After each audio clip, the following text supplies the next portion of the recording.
Come ride the little train that is rolling down the tracks to the junction.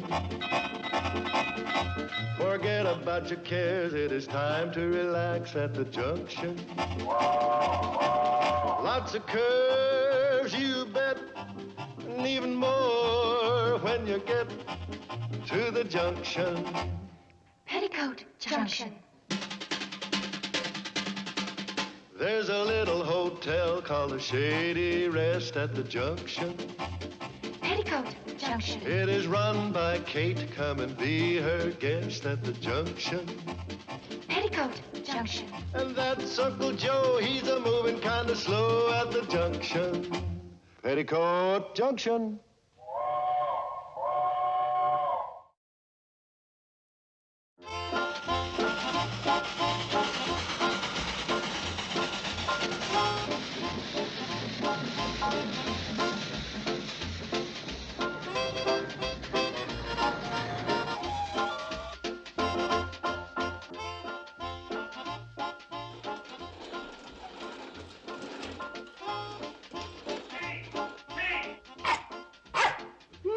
I don't believe it. Your Uncle Joe is running. Can't you? Joe, take it easy. Hey, You don't say. you remember when the DA was campaigning, he said he was going to blow the roof off the county courthouse? Yeah. Well, he just did. It's gone. You mean somebody took it? They can't find it. There was an explosion. They can't find it. Oh, Uncle Joe. Yeah, it was an accident. The DA was summing up his case before the jury when he flicked his cigar ashes in Exhibit A, and pow, there went the roof. Did anybody get hurt? No. What was Exhibit A? It was cleaning solvent. No, wait a minute, that was Exhibit C. Exhibit B is a fire alarm box. Solvent, fire alarm box, fire extinguisher. What kind of a case is it? Shoplifting. Eustace Parkle. Hey, you know what they found in his room besides the solvent and the fire extinguisher and the fire alarm box? 50 pounds of ski wax, 3 pairs of binoculars, 10 cameras. Poor Eustace. I guess they'll put him away for sure this time. Yeah, probably. But you know you can never be sure. He demanded a jury trial.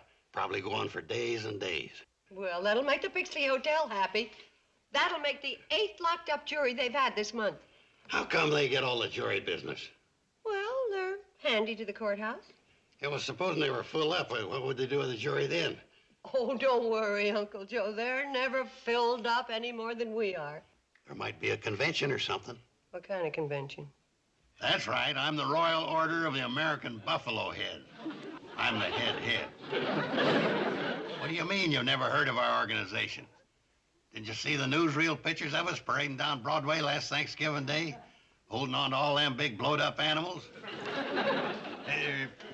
What I wanted to talk to you about is taking over your hotel there in Pixley for an informal convention we just decided to throw. Tonight. Why not? What jury? Well, look, mister, if you'd rather have a jury stand there instead of 100 free-spinning heads. What? Why don't you call the sheriff and tell him to put his jury someplace else? An informal convention of what? The Royal Order of American Buffalo Herds? Head. How are things going, Sheriff? I never heard of them. Having a big parade when? Thanksgiving. They march holding on to what? Big blowed-up animals. Look, Joe, when you butt out, this is official business. Who are you talking to? The desk clerk at the Pixley Hotel. Let me talk to him. Wait a minute. Hi, Toby. It's Joe Carson. Yeah, I hear you're having a big informal convention over there. Yeah, well, news gets around this town fast. Hey, they must be a great bunch of guys, them buffalo heads marching on Thanksgiving. Hello, look. I need some rooms to lock up the Pockle jury tonight. Well, all right, then check with your manager. He's kind of a spot with the highway commission, huh? He said what? I guess you people have forgotten all the business I've been sending your way. This would make the 8th jury this month.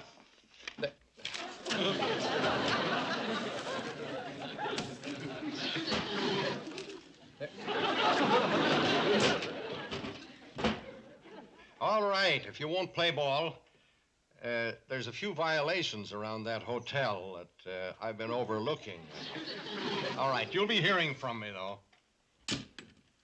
You know, Sheriff, it's a lucky thing for you I dropped in just when I did. I don't feel that way about it. What with you needing rooms for your jury and me being the manager of the Shady Rest Hotel. Say, do you think Kate could put him up? Well, we're pretty busy right now. The county pays $3 a day. Make it 4. $3 a juror. The court sets the price. 3.5. 3.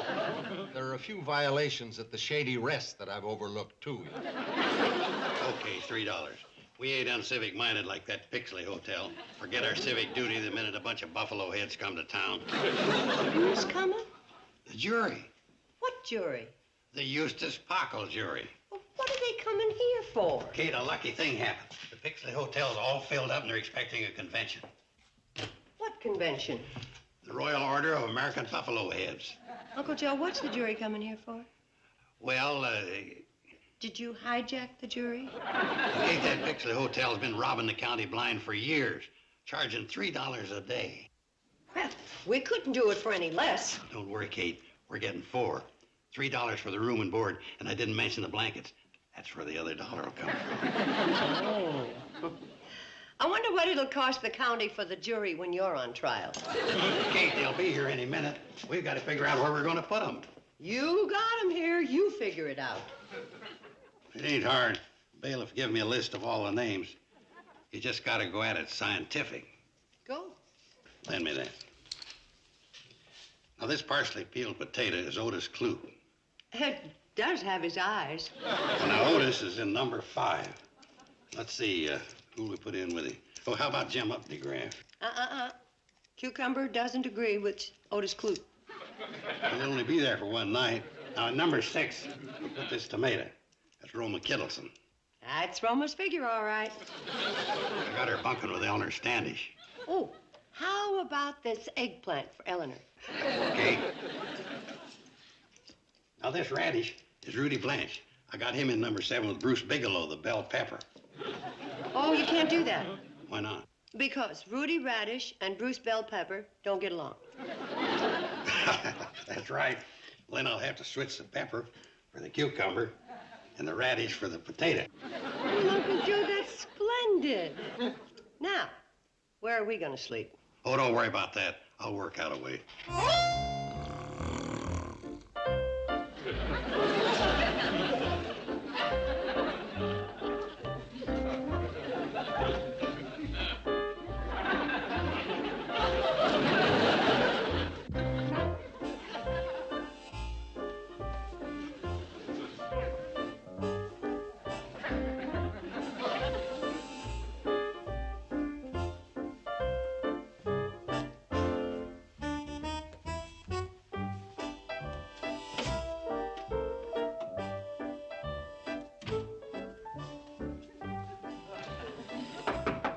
Uncle Joe, wake up!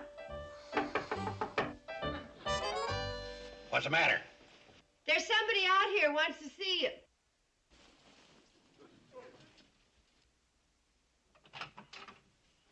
Who? Me.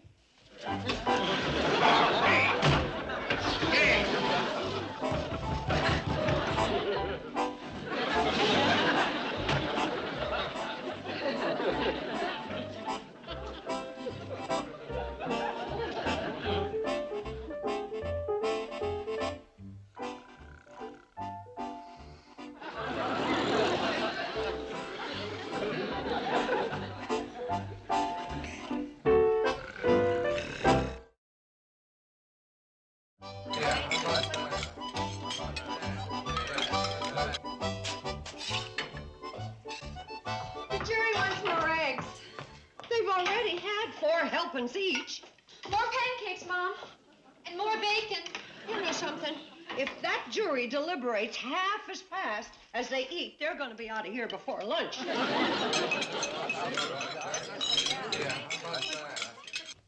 Hi, Vince. Take you, bitch. Where do you think you're going?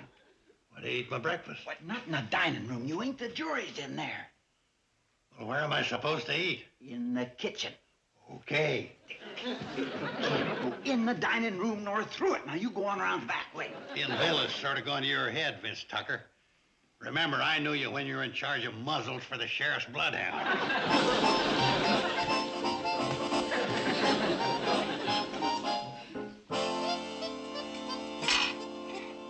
Oh, when are they going to stop eating and start deliberating?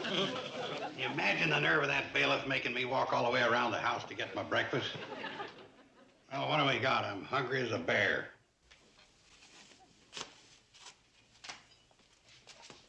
Here you are, Smokey. You call that breakfast? You're the one that brought the jury here. More bacon.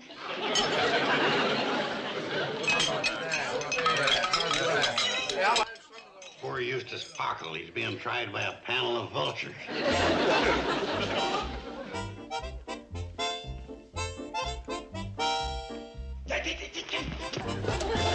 You can't sit in the lobby. Why not? 'Cause nobody ain't allowed to overhear the jury deliberating. Well, for crying out loud, they've been deliberating for 2 days now. What's taking them so long?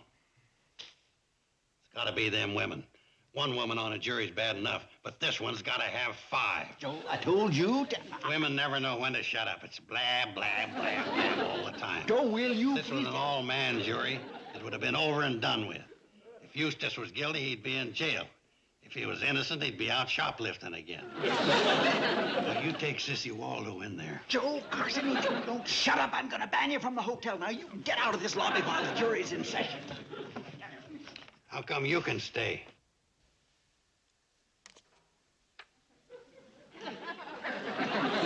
What'd you say?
Kate, they've reached a decision. At last, what is it? They're ready for lunch. They must be starved. They haven't had a bite to eat in at least an hour.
Well, I see you're in the same old place. You know, if that jury doesn't reach a verdict pretty soon, I'm moving the stove and the icebox into the dining room. Kate, that jury is a hard one to figure out. They have took 15 ballots, but I don't never hear no argument going on. How could you? Their mouths are always full. The door, Floyd. I can't, Charlie. I got my hands full. Well, what do you think I got? Hi, Kate. Hi, Vince. Hi, Kate. Hi, Vince. Elmer, say hello to Kate and Vince. Elmer? Elmer can't talk. He ain't got his teeth yet. Oh, hey, Grandpa Miller can talk, and he ain't got teeth. Well, you can talk and you ain't got brains. Give the baby to Kate. The baby to Kate? Sarah Haverstraw's youngest. What are you doing with it? Well, she gave Elmer to Mrs. Duncan while she's serving on the jury. Mrs. Duncan was only supposed to babysit for 3 hours, but like she said, lo and behold, it's been 3 days. So Mrs. Duncan gave us Elmer so she could get back to her own family.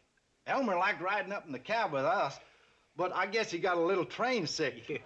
Here, you'll need this, Kate. What is that? Elmer stuff. The trouble with taking care of a baby in the cab is you either overheat the bottle or it don't get hot enough. Well, Elmer doesn't seem any the worse for it. Ah.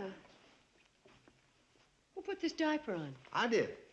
Well, Floyd, a diaper goes around the baby's hips, not around his shoulders. Now, we better get back to the train. Floyd, give Kate them instructions that come with Elmer. Oh, yeah. Listen careful, Kate. This is Elmer's formula. He gets it every 3 hours, and he gets vitamins once a day. Oh, one important thing Mrs. Duncan told us. Don't drop him. I'll try to remember.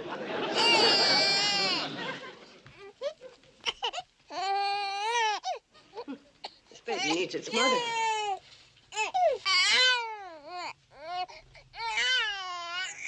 Hold on there, Kate. Ain't no babies allowed in the jury room. Oh, Vince, look at this poor, helpless infant. How could it possibly influence a jury? Besides which, I don't think he even knows Eustace Pockle. Sorry?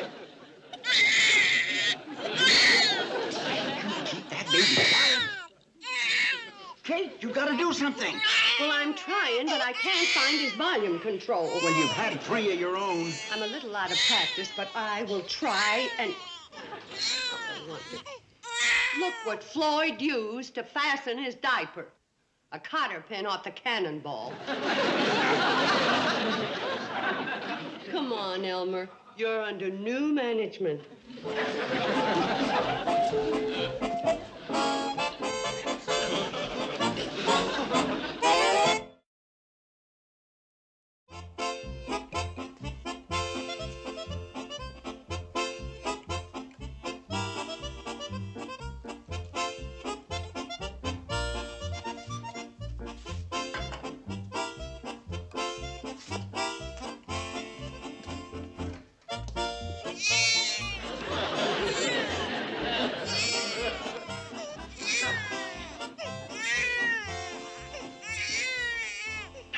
Joe, tell him to take it easy. I will. Stop you.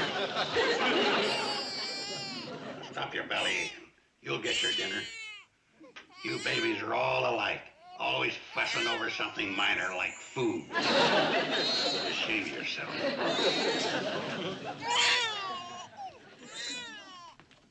I'll take him, Uncle Joe.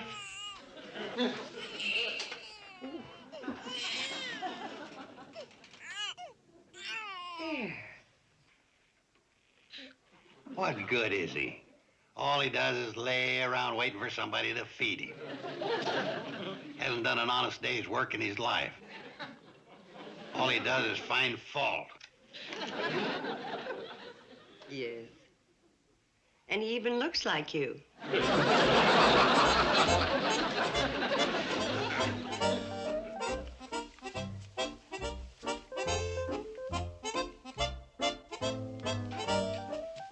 Kate.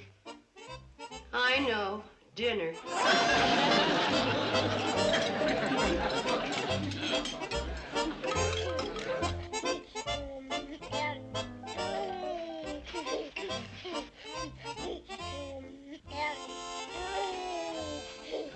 That's a good boy. Now, you see that Elmer doesn't roll off the bed.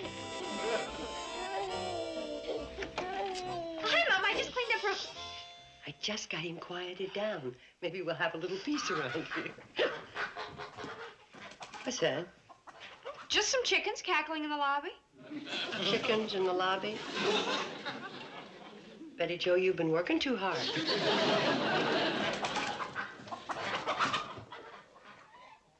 Betty Jo, there are chickens in the lobby.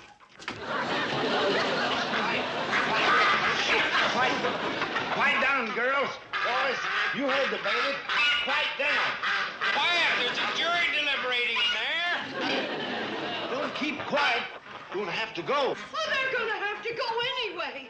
This is the Shady Rest, not the Shady Roost. Betty Jo, see if you can clear them out of here. How did they get here anyway? On the cannonball. They're Trink Mosley's chickens and geese.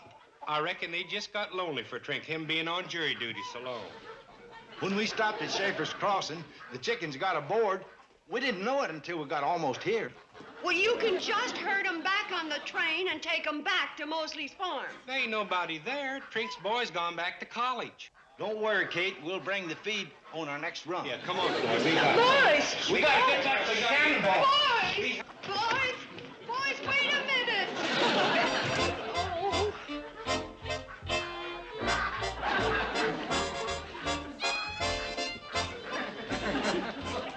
I'm sorry, madam, but the hotel is full up.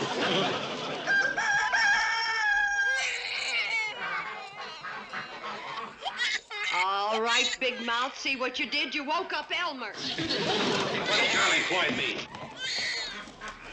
Hey, this is a great idea. There's enough drumsticks here for the entire jury.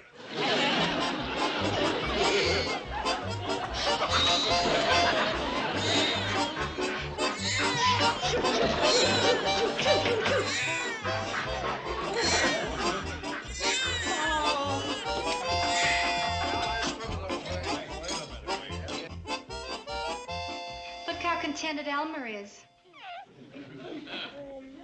You'd be contented, too, if you didn't have to eat this hash. It isn't fair. The jury's in the dining room eating chicken and dumplings, and we're in the hot kitchen eating hash. Did you get them all fed? Mm-hmm. I took care of Otis Clute's pigs, Fillmore Clagg's ducks. I watered Sissy Waterford's geese, and your Uncle Joe is feeding Morton Colgrove's goats. And I guess that takes care of the jury's animals. How's little Elmer? Kate, it's a shame you can't get in there and hear all the nice things they're saying about your food. No jury ever ate like that over in the Pixley Diner.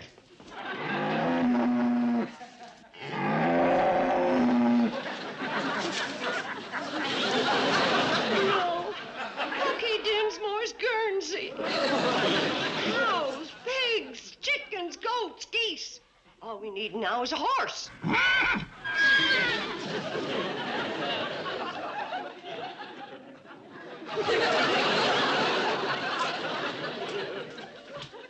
in. We're having hash tonight.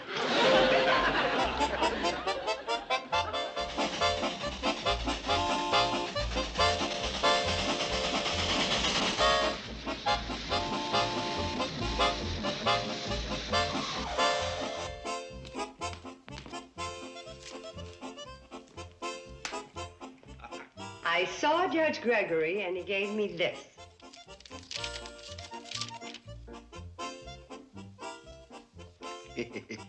It might work.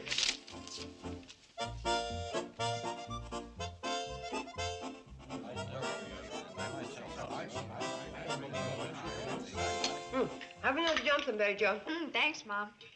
More chicken, Billy Joe? Oh, thanks, Mom. Gee, this is the first real meal we've had in 3 days. And in our very own dining room.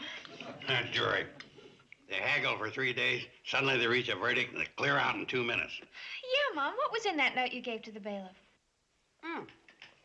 You can read it for yourselves. It's a court order from Judge Gregory.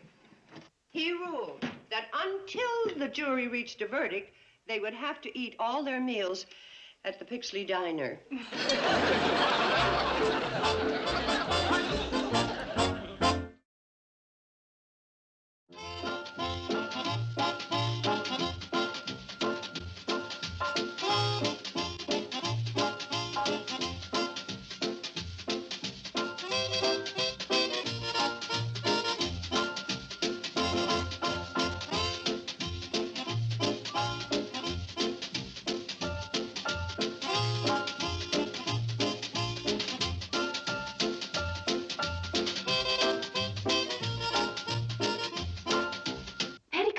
Junction.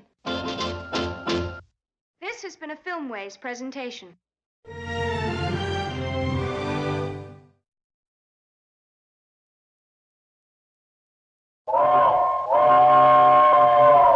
Come ride the little train that is rolling down the tracks to the junction. Forget about your cares, it is time to relax at the junction. Lots of curves, you bet, and even more when you get to the junction. Petticoat Junction. There's a little hotel called the Shady Rest at the junction. Petticoat Junction. It is run by Kate. Come and be her guest at the junction. Petticoat Junction. And that's Uncle Joe. He's a moving kind of slow at the junction. Petticoat Junction.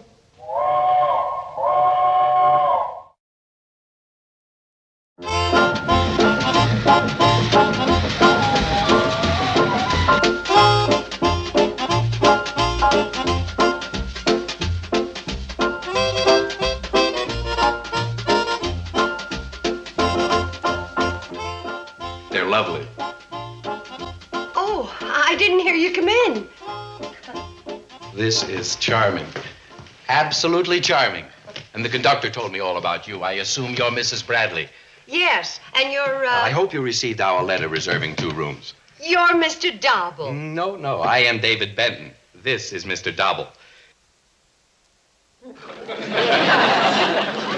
Now, about those rooms. Mr. Dobble asked in his letter if he could have a room with a southern exposure, and you can give me an adjoint.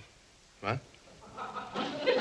All right, Dobble. You don't have to create a scene. Now he wants a room with a northern exposure. Well, Please,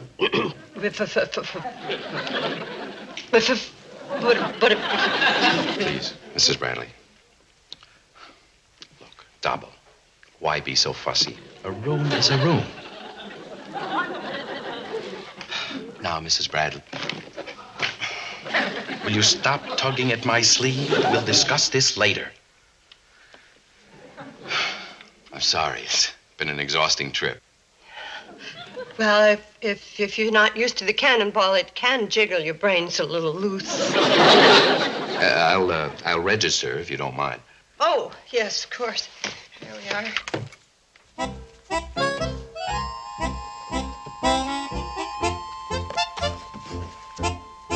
David Benton, Weehawken, New Jersey.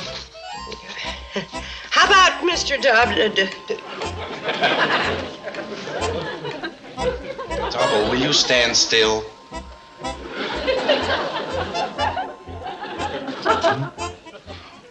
He sprained his wrist.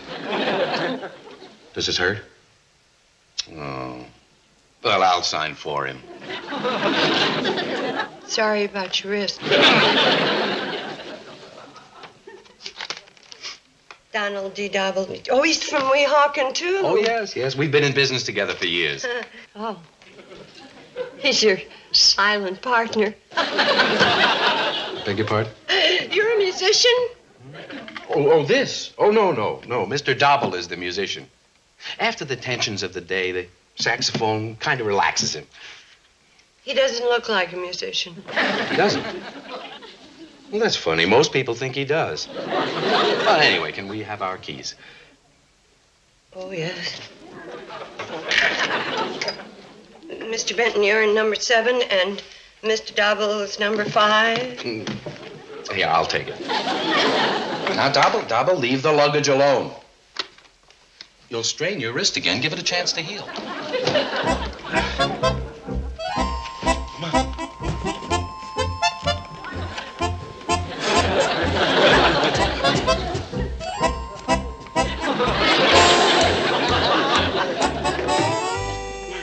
I want you to be extra quiet while Mr. Benton is here. He needs all the rest he can get.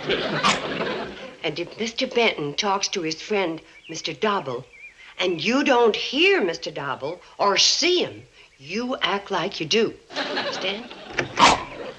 Hey, look what that new guest Mr. Benton just gave me. Uncle Joe, I want you to give that right back. Why should I? Well, it's a little hard to explain. Now, Mr. Benton's a very nice man, but... I'll say he is. You know what this buck's for? Just bringing an extra towel to his friend, Mr. Dobble. You met Mr. Dobble? No, just Mr. Benton. Dobble was in the bathtub. Are you sure? Well, somebody's got the water running. Probably Mr. Benton. Well, Benton had already had his bath. Say, I'd better stand by in case they need more service.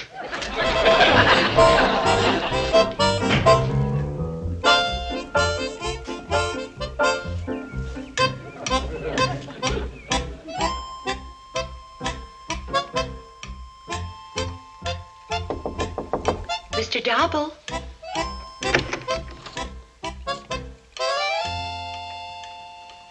Oh, I thought Mr. Dobble might like a little hot cocoa. I was going to get yours later. Well, that's very thoughtful of you, Mrs. Bradley. But I'm afraid Mr. Dobble is taking a nap. Oh? However, I could certainly use some. Where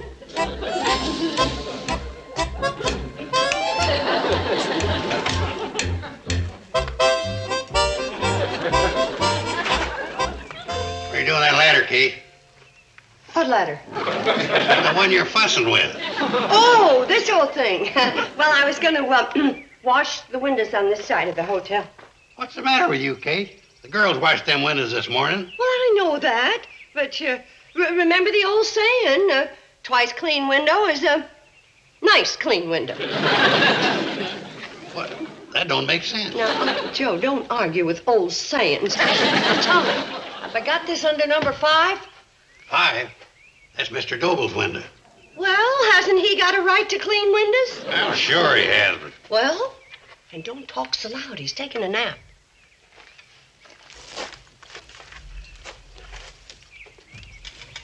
Yeah, but you can run along now, Uncle Joe. I won't need you. Won't you be needing the bucket? Oh, yeah, I guess it will.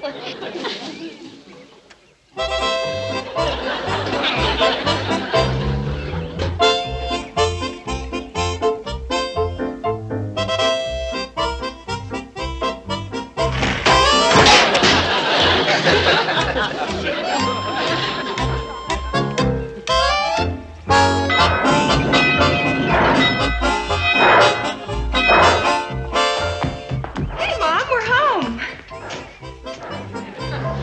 Are you sure? You're funny.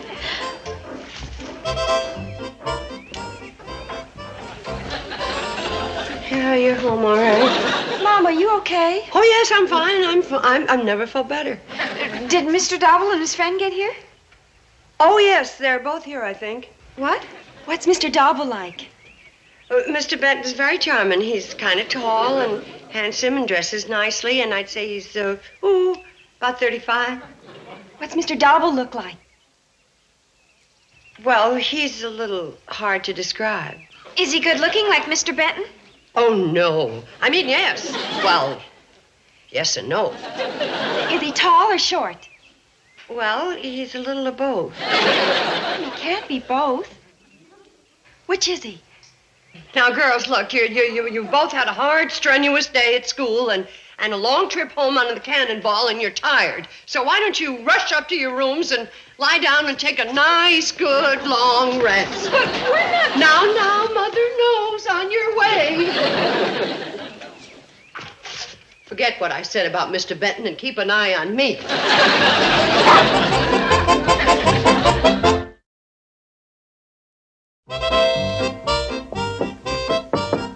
Mr. Dobble. Mr. Dobble, I thought you'd like to see the paper.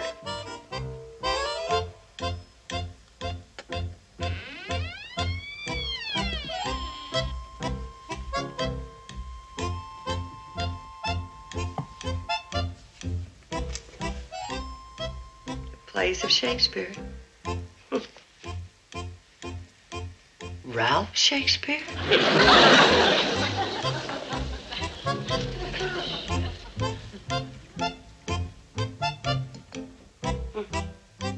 Well, I know something about him.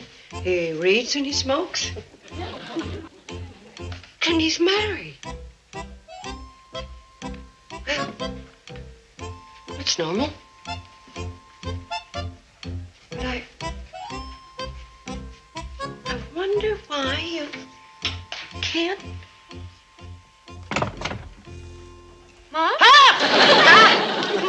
Betty Joe, I just thought that maybe Mr. Dobble would like to read the paper. Why don't you put it in his room? He can read it when he gets back from his walk. Which way did he go? I don't know. I didn't see him. He told you he was going for a walk and you didn't see him? That's silly. He didn't tell me. Bobby Joe did. Well, why didn't you say so?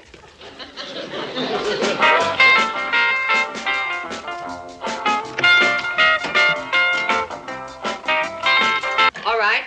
Which way did he go? Who? You know, Mr. Dobble. Oh, I don't know. I didn't see him leave. Now, don't you start that. Start what? Betty Joe said you told her Mr. Dobble went for a walk. Well, that's what Uncle Joe said.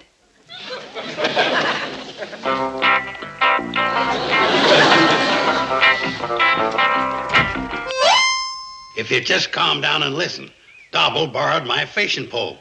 Then you saw him. Nope. I gave it to Benton to give to Dobble. Why? Questions. Why doesn't somebody give me an answer? Anyway, he's got to show up for dinner tonight.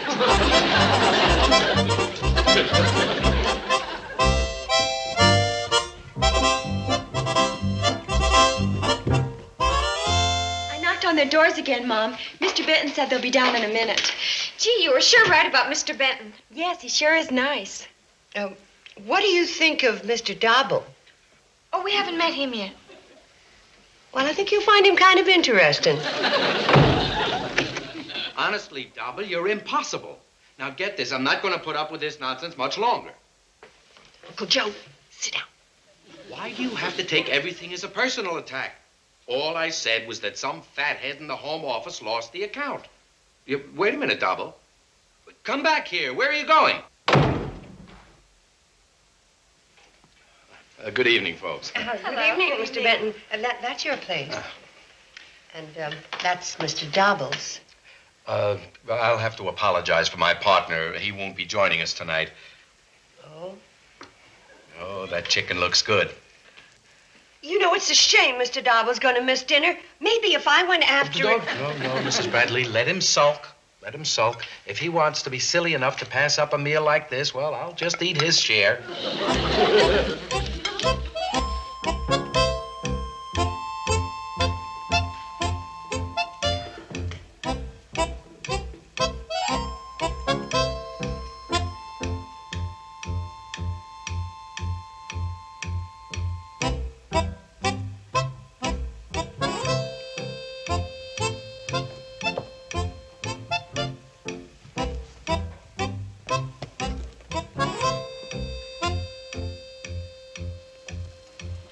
There must be a Mr. Dobble.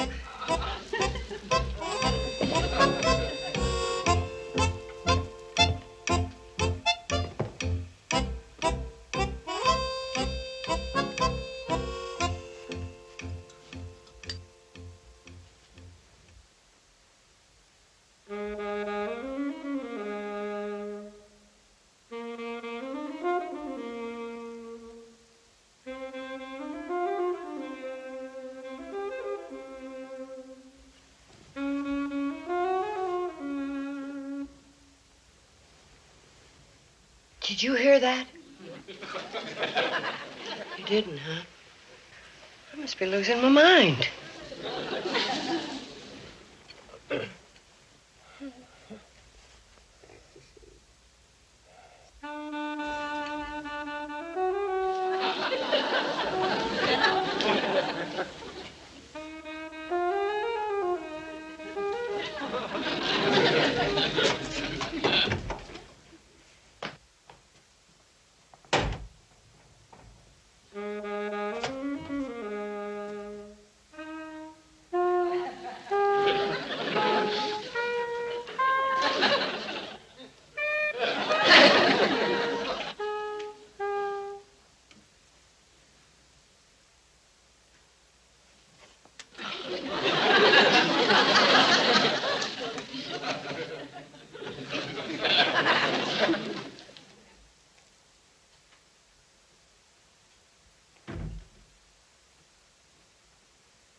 toot your head off. I don't hear a darn thing.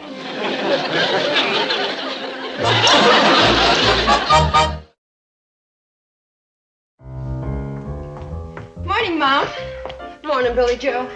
I'm Bobby Joe. Well, I know that. Didn't you sleep well last night, Mom? I slept just fine. Now, you better eat your breakfast or you're going to be late for school. Morning, Mom. Morning. Didn't you sleep well last night? Billy Joe, I slept just fine. I'm not Billy Joe. I know that. She's in the dining room. That was Bobby Joe. Look, you take these eggs in there with whatever her name is and eat your whatchamacallit. Gee.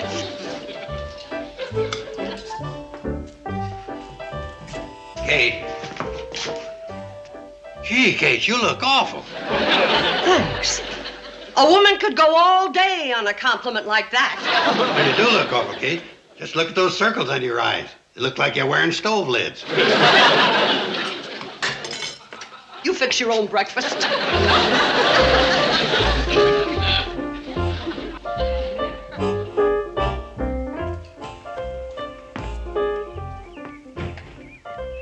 What's wrong with Mom? I don't know. I never saw her so upset. She must be overworked. We better come right home as soon as school's out. Uncle Joe, are you going to eat all day? Well, it's a good idea, but... You've had enough. Good morning, good morning. Good morning, Mr. Benton. Hi, Ben. Where's your partner? I'm afraid Mr. Dobble overslept. Oh, listen, I hope his saxophone playing didn't disturb any of you last night. Oh, no, I enjoyed it. You mean Mr. Dobble did play the saxophone? Well, he's better than Liberace. Mr. Benton, you sit down and I'll fix your breakfast, and Uncle Joe, I'll fill up your plate so you can keep Mr. Benton company. Mr. Dobble played the saxophone. Can't stay cooped up in your room all day, Dobble. After all, why did we come way out here in the country? Oh, forget about those letters. You can write them later. Come on, a walk will do you some good. Oh. You're, going for a walk? Both of you? Well, I hope so. It's like pulling teeth to get Dobble out of his room. How did Mr. Dobble like his lunch? I mean, how did you like your lunch, Mr. Dobble? Yeah, just like your mother's, huh? That's a real compliment, believe me. Thank you, Mr. Dobble. All right, come on, Dobble. Let's get a lung full of that fresh country air. I'll tell you what. First, we'll go down to the water tank. Oh, no, you don't. You're not going to pull that again. Get up out of that chair. You know, you should have stayed in Weehawken. All right, do what you want to do, but you're not going to ruin my fun. Sit in that chair all day.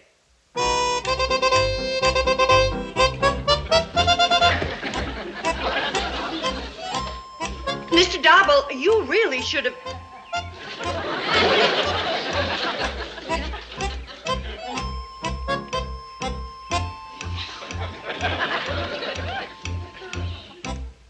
Well, if you want to sit there, it's perfectly all right. Gee, I hope Mom is... As long as you're going to sit there, then read. Oh, excuse me. A book or a magazine? Or, how about a nice tall glass of lemonade? Oh, poor Mom. It's gotten worse. Hi.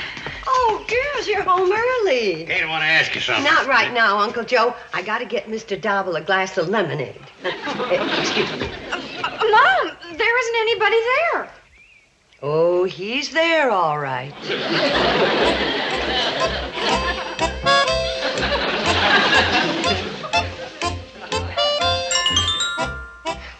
That upset the girls, huh? All that fuss. You'd think nobody'd ever seen an invisible man before. You saw an invisible man, huh, Kate? Yes. Is there anything wrong with that? No. Invisible men are as thick as invisible flies. Well, tell me more about this invisible Mr. Double. Dobble. Donald D. Dobble. Oh, yeah, he's the one that wrote you the letter, huh? I told you that, Sam. Yeah, well, let me see if I got this all straight. Now, this Mr. Dobble never eats with you, and Benton is always arguing with him. And yet nobody's ever heard Dobble talk. In fact, you're the only one that's ever been in the room when he was there. That's right.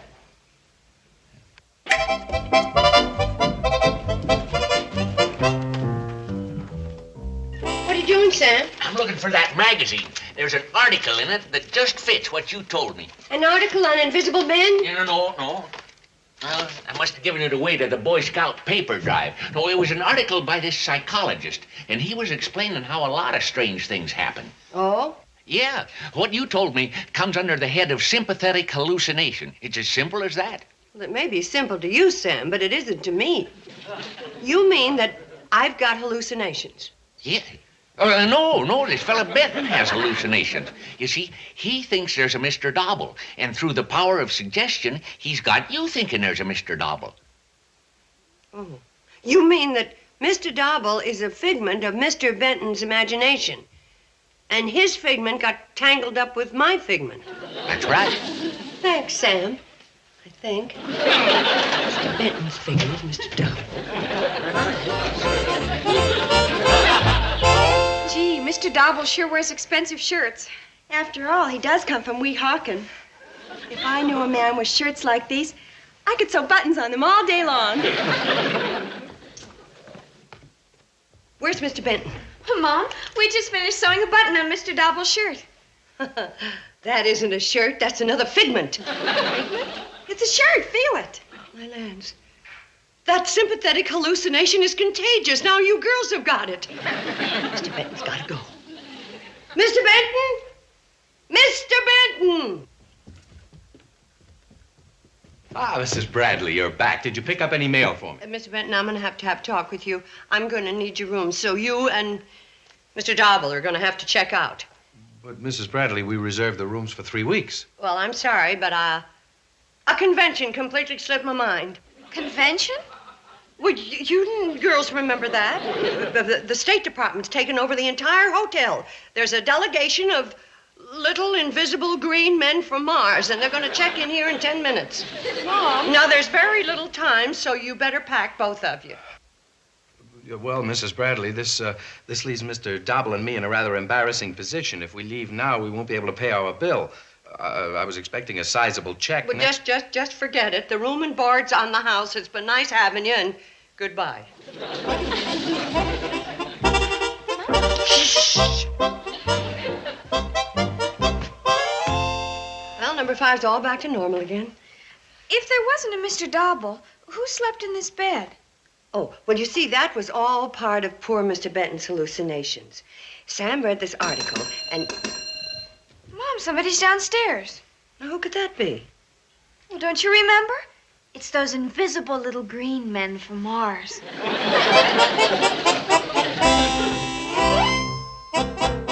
Mrs. Bradley, do you recognize this man? Certainly. It's Mr. Benton from Weehawken. Sure is. Well, he's not from Weehawken, and his name isn't Benton. The Hotel Association knows him as Skip Tracy. We've been after him for years. What for? Defrauding innkeepers. Well, he didn't get a chance to do any defrauding around here. Well, you're lucky. Skip has a very unusual gimmick. He can make you think he's traveling around with an invisible friend. He does it all with the power of suggestion and sound effects. Uh-huh. Yes, he keeps it up until the hotel manager thinks he's flipping his lid, and he throws Skip out. That way, Skip never has to pay for his room and board. Imagine for falling for a thing like that. Imagine. Well, I better tip off the manager of the Pixley Hotel. Bye, Mr. Robinson. Give my best to Mr. Dobble. Well, certainly good to know that there's a logical explanation for all this. Yeah, Mr. Benton sure had us all believing there really was a Mr. Dobble. Yeah.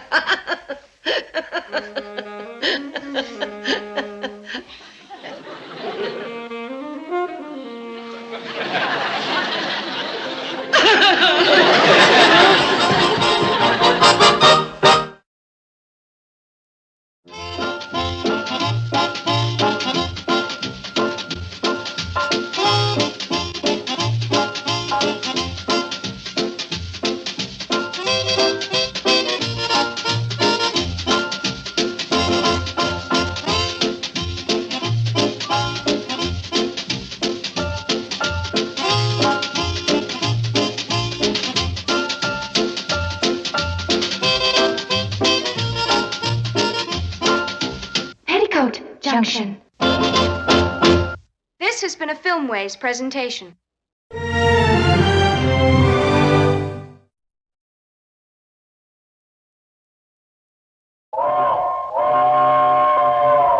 Come ride the little train that is rolling down the tracks to the junction. Forget about your cares, it is time to relax at the junction. Lots of curves, you bet, and even more when you get to the junction. Petticoat Junction. There's a little hotel called the Shady Rest at the junction. Petticoat Junction. It is run by Kate. Come and be her guest at the junction. Petticoat Junction. And that's Uncle Joe. He's a moving kind of slow at the junction. Petticoat Junction.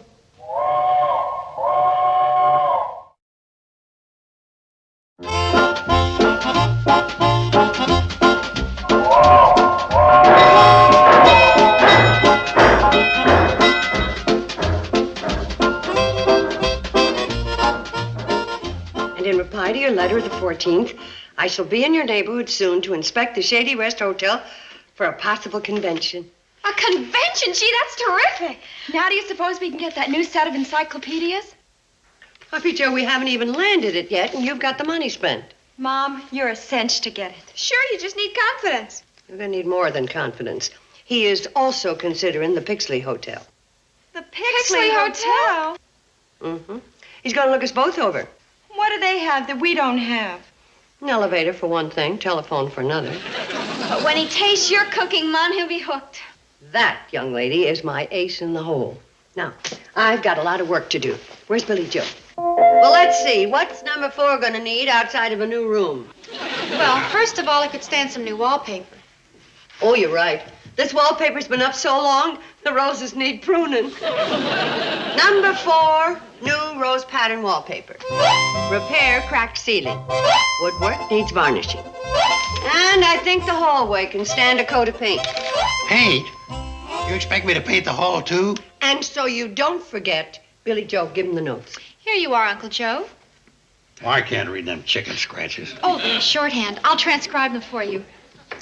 I like the hotel the way it is. It's kind of got a homey look about it. Shabby, you mean? Uncle Joe, we've lost 2 conventions already, and we can't afford to lose another one. Okay. Would you mind telling me what kind of a convention we're getting ready for? The Benevolent Order of Dolphins. Dolphins. Might have known it had been one of them bird-watching societies. Dolphins aren't birds. Hey, why don't you just lower the rates? Pixley Hotel will never be able to compete against that. Look, we are operating on such a narrow margin now that if a guest uses an extra towel, we're in the red. Now, why don't you get on with the painting, and I'll go to Sam Drucker's and get the supplies. Oh, the way you're dolling up the Shady Rest, you'll get that convention for certain. I sure hope so. Seems like we haven't had a convention since the Braddock Company brought out their new line of pearl button spats. Well, they were great. My ankles ain't been warm since they went out of style. You want me to total this up for you now? Why don't you surprise me the first of the month? That reminds me. A letter come for you in the late mail.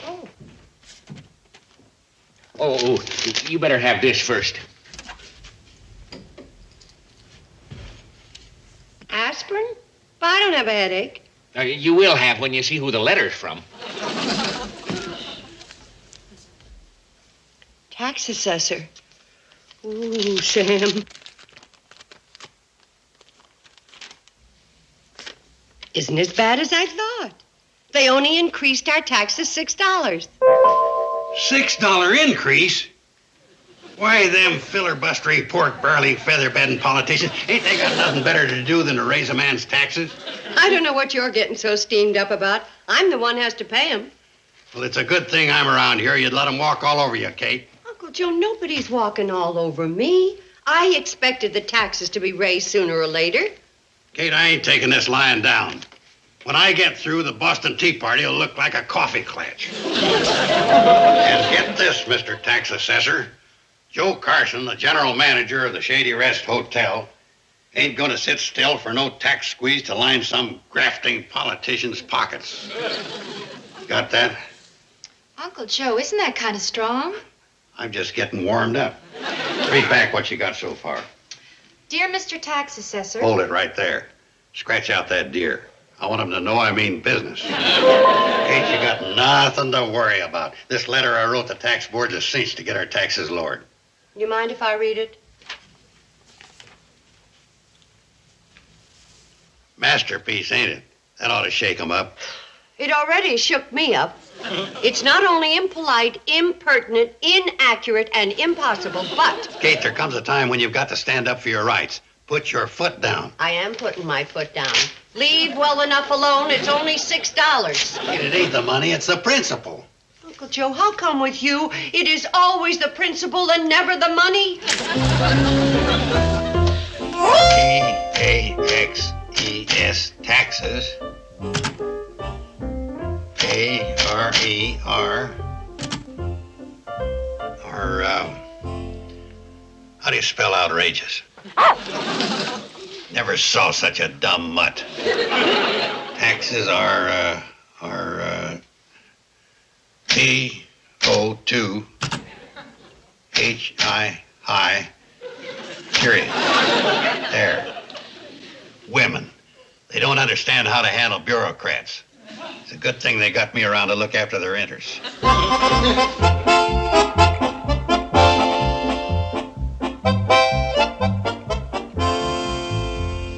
Was this the only tax complaint we received from Hooterville, Miss Starkey? Yes, sir. Just the one. Mr. Joe Carson, Shady Rest Hotel.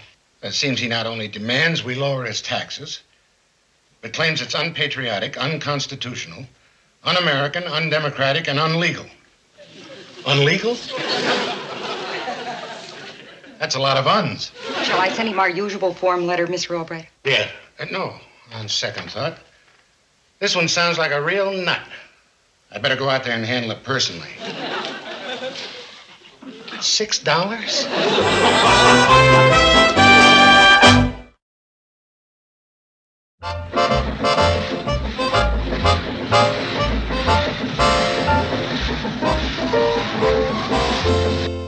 What about me picking out the material? I got good taste, ain't I? Uncle Joe, picking curtains is a woman's job.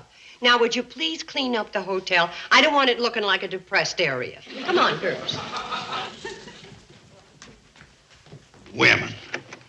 They're all alike. Running off when there's work to be done. There.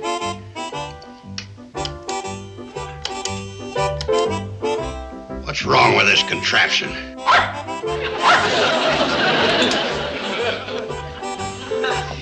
I know.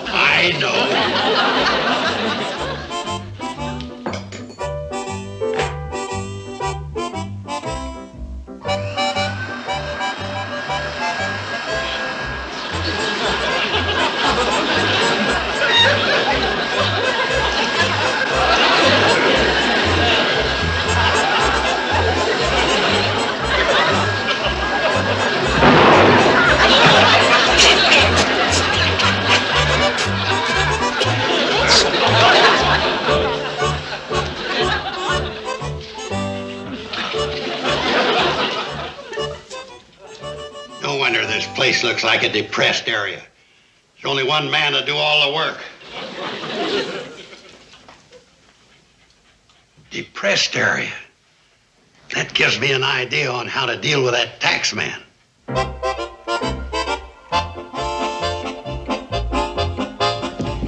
Train's right here, Mr. Forbes. You can go ahead and get on. Floyd and Charlie will be along in a minute. Thank you.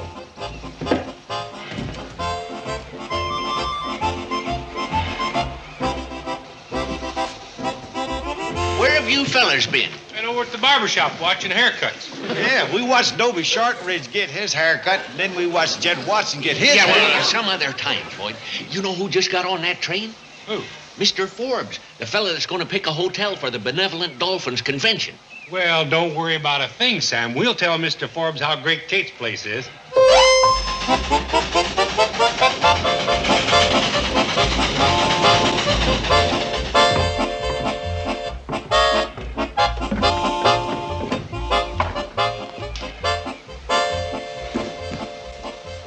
The Shady Rest is right up that gently sloping path, Mr. Forbes. Yeah, right by them beautiful roses and hollyhocks. You can't miss it. Thank you, gentlemen. Now, we'll be taking on a little water here at the tank, and if you like, well, we'll wait and take you to Pixley. If the Shady Rest is 1/8 as good as you fellows say it is, there's no point of my going on to Pixley.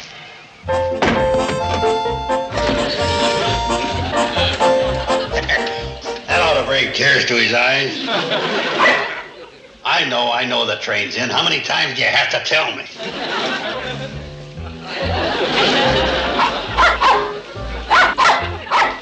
Somebody's coming, huh? Why didn't you say so?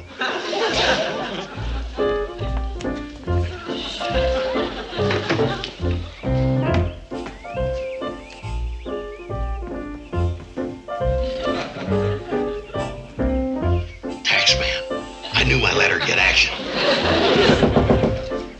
Come on in, it's open.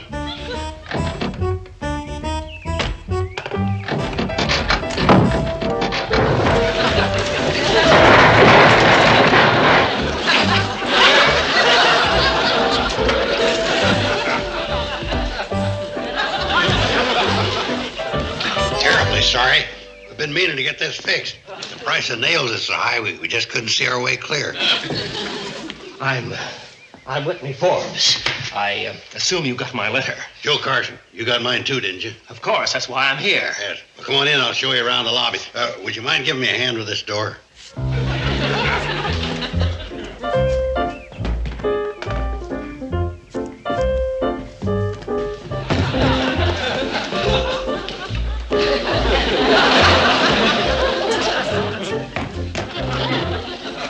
Mr. Forbes, I give you the Shady Rest Hotel lobby. Well, I'll say this for it. It's not cluttered. You remodeling? No. Business is terrible.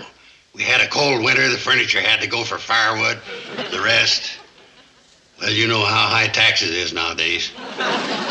Follow me. We'll go in the dining room.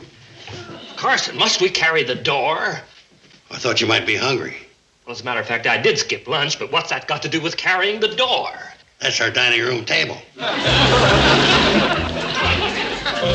Swing your end around there.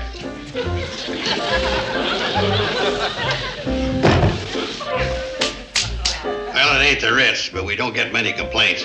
Of course, we don't get many customers either. Here, sit down. I'll see what we got to eat.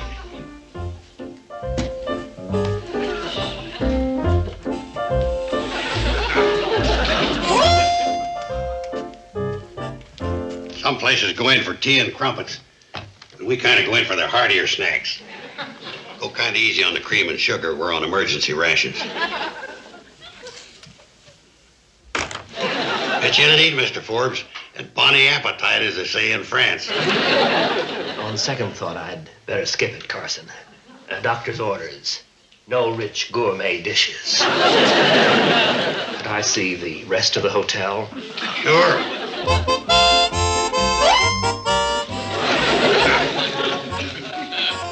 This is your presidential suite? Yeah. Hey, you'll notice the view. All our deluxe rooms have a view. Now, the bathroom's are way down the hall there. Carson, I've seen enough. You've certainly got your nerve calling this antiquated barn a hotel. I had a hunch you'd say something like that. I was led to believe the Shady Rest was the finest hotel in the area. Well, this place ought to be condemned. You put that in your report? I should say so. Good. What? I mean, you're a good, honest man, Mr. Forbes. Between you and me, what do you think our chances are? I've been kind of worried. That's strictly up to the board. But rest assured, Carson, when I get through writing my report, you won't have a thing to worry about.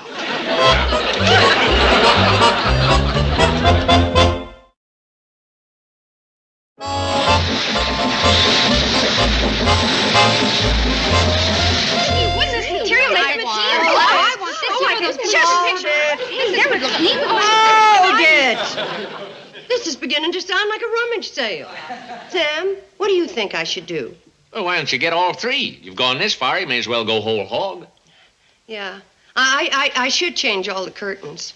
And there'll be plenty of material left over for all of us. Yeah, and I just got to land this convention. Then I'll have a new blouse when Edward takes me to the ball game Saturday night. You got to spend money to make money. And I'll look real slinky in this new material. Sam, wrap 'em up. Oh! Kate, the Shady Rest is going to be the most beautiful hotel for miles around. It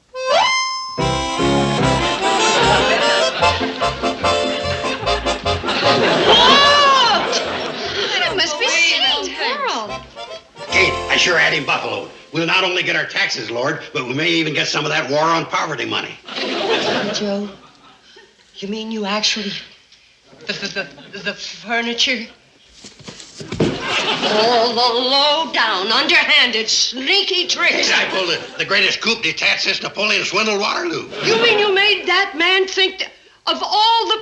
You're liable to end up in jail. I'm liable to end up. I'm going down there and straighten this right out. Kate, let's not lose our heads. You're liable to throw a monkey wrench into the works. I'm liable to throw a monkey wrench at you. You straighten up this hotel before the convention man gets here. Is that clear? Kate, if you just listen to me. Not another word. I'll deal with you when I get back, you tax dodger, you.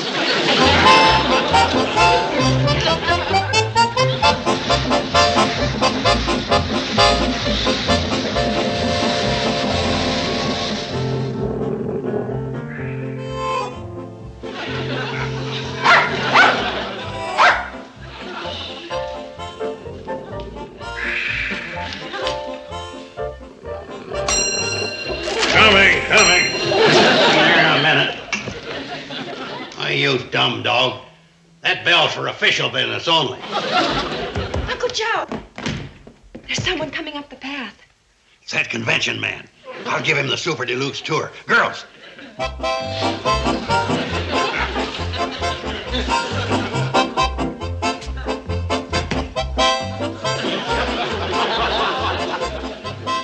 $6 tax boost?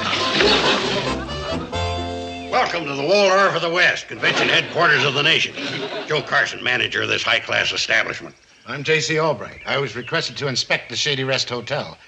It's a nice-looking place you have here. You ain't seen nothing yet.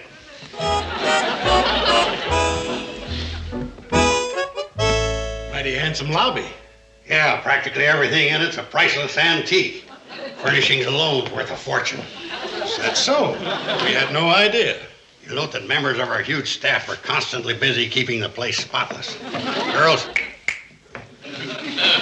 Now, you'll notice here we've got every service you could ask for.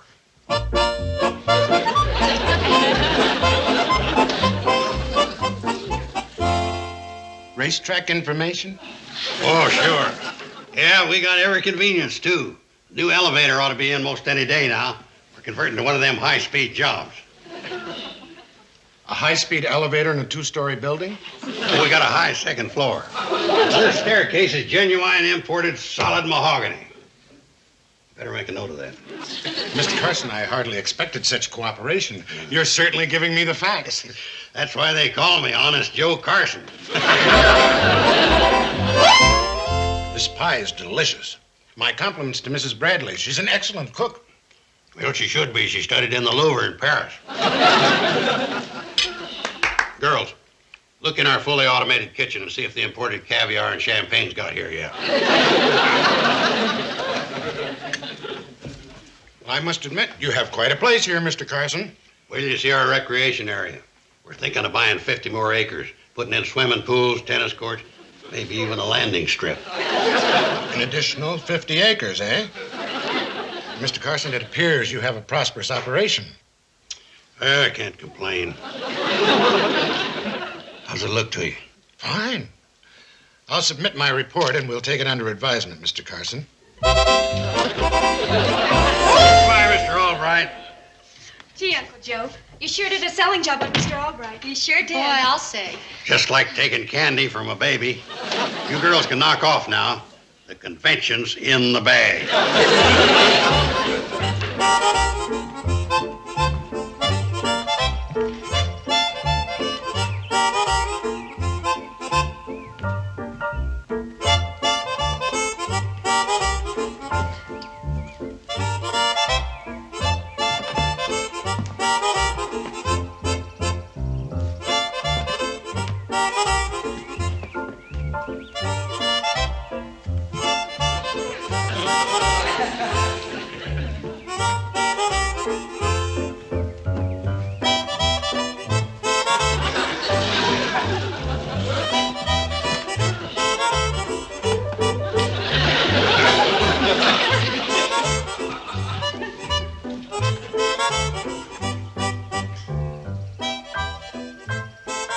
It's your turn.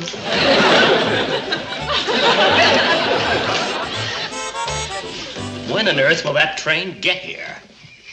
You're very optimistic. I was wondering if. All aboard, folks. All aboard what? Well, the cannonball's down the track about a quarter of a mile, and for the time being, this close we're going to get to the depot. Why? Well, the station master's cat's having her kittens on the track.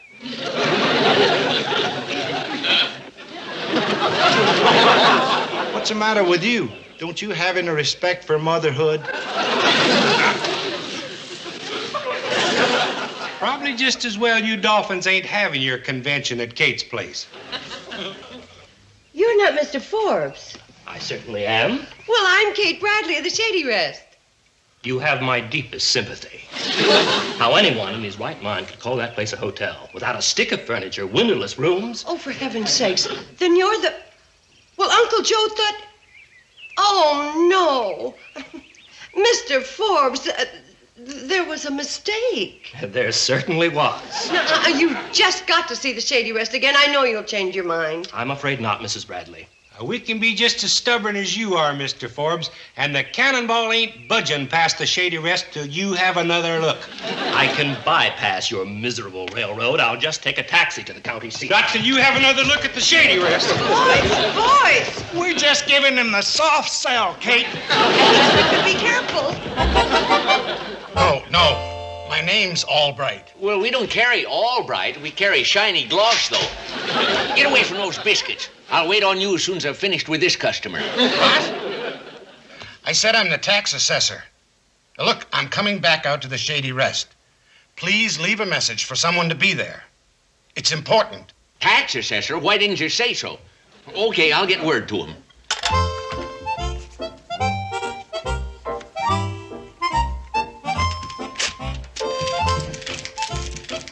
Take this to the Shady Rest. Now hurry. All right.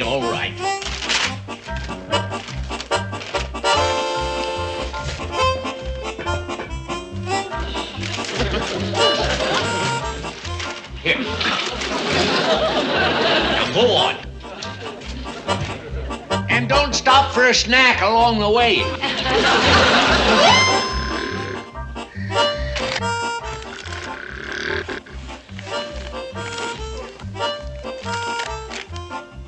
Dog biscuits.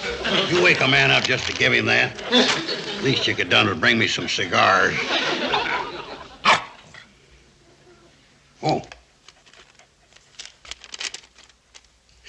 Taxman's coming back.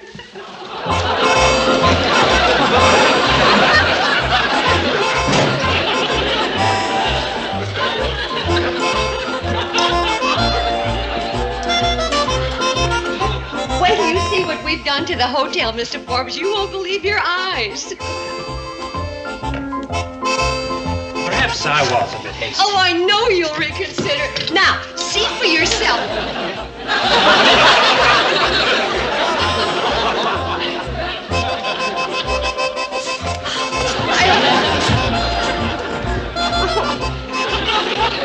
And this is what it comes to according to my figures, Mrs. Bradley. Well, that's certainly a load off of my mind. What's that, Kate? Oh, you must have met Mr. Carson, general manager of the Shady Rest, who just landed a convention for the Pixley Hotel. That was a natural mistake, Kate, that anybody could have made. Oh, not anybody, Uncle Joe. Just you.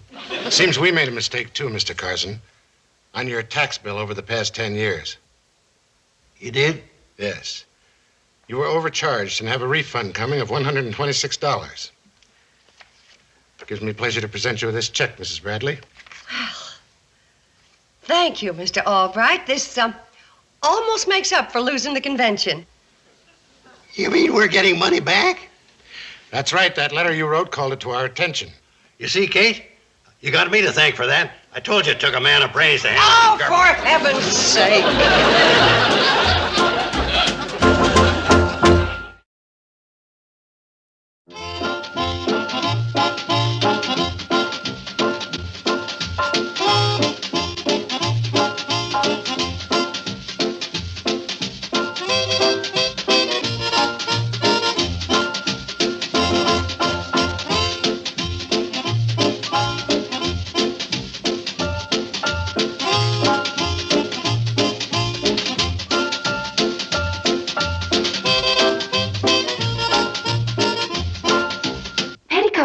Junction. This has been a Filmways presentation.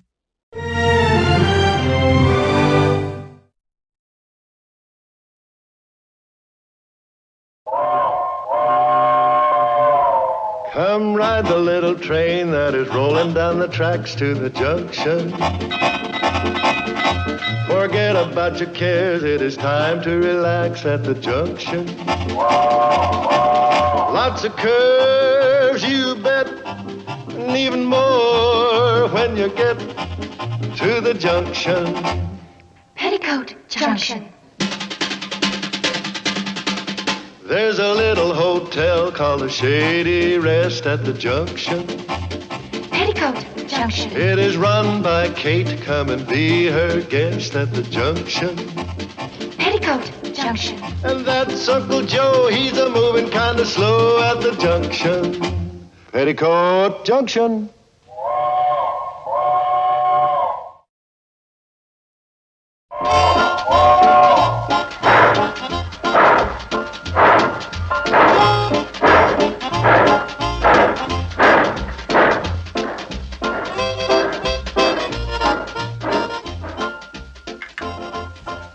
Here you are, Mr. Baldwin. Good to have you with us again. You're up the stairs and to your left in number 7. Don't worry, Baldwin. I'll give you a break. I'll lug up the big one. Isn't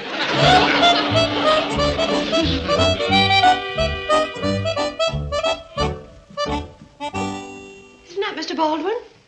Yep. What firm's he with now? Same one, Puffo Marshmallows.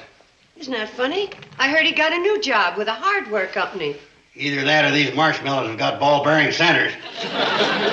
Well, don't worry, Uncle Joe. That's the last bag you're going to have to lug. The hotel's full. You know, it's a shame when we have a rush that we don't have more rooms. Don't worry. When you need them, we'll have them. Just a minute. If you're thinking of turning the attic into a penthouse, forget it. All right, what do you got in mind? I gotta lug this bag up to Baldwin's room.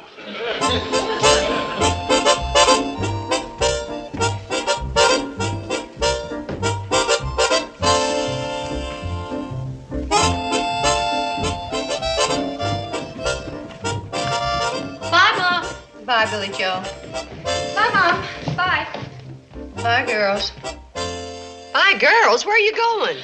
I'm staying a couple of nights with Elsie Faye Mullins. And I'll be at Dorothy Schaefer's house. You can find me at Sandra Olson's. And who gave you the permission for this sudden exodus? Oh, Uncle Joe made all the arrangements. That's what he had in mind. Yeah. Well, he figured the business boom was only beginning. And if any extra guests show up, he can rent them our rooms. And guess what? When the guests pay, we each get $1. Put your bags down, girls. But Mom. Uncle Joe. Yeah, Kate. You know, I think that's a wonderful idea, renting out the family's rooms. Now, what's your new address so I can forward your mail? I can't leave, Kate. I'm needed around here. What with the rooms all full, there's bags to be carried, wood to be chopped, plumbing to be plumbed, the furnace to be stoked. Now that you've pointed it out, you can start on the furnace after you help the girls up with their bags.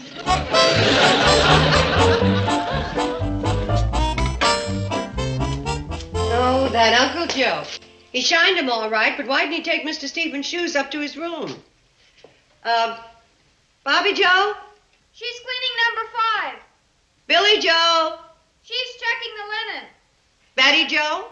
I'm hanging up the wash. And Uncle Joe's fixing the furnace, so that just leaves you and me, and I gotta put away those dishes.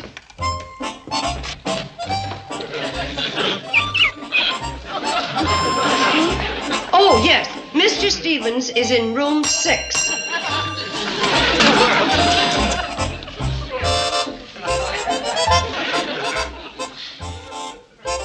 You just deliver the shoes. I'll take care of the guests. Yes?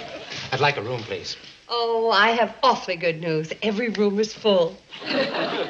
Well, it doesn't have to be fancy. I'll take anything you have. Well, I just finished fixing the furnace. We really don't have a thing, but I can recommend a hotel in Pixley. I'm sure they have a vacancy. Wait a minute, Kate. I've got an idea. We'll let you sleep in the broom closet. Might have to sleep standing up. The brooms don't mind you, why should you? Or we can put a pup tent up here in the lobby. It only costs you 35 cents a night. Joe, out. Pixley, huh? I'm sorry.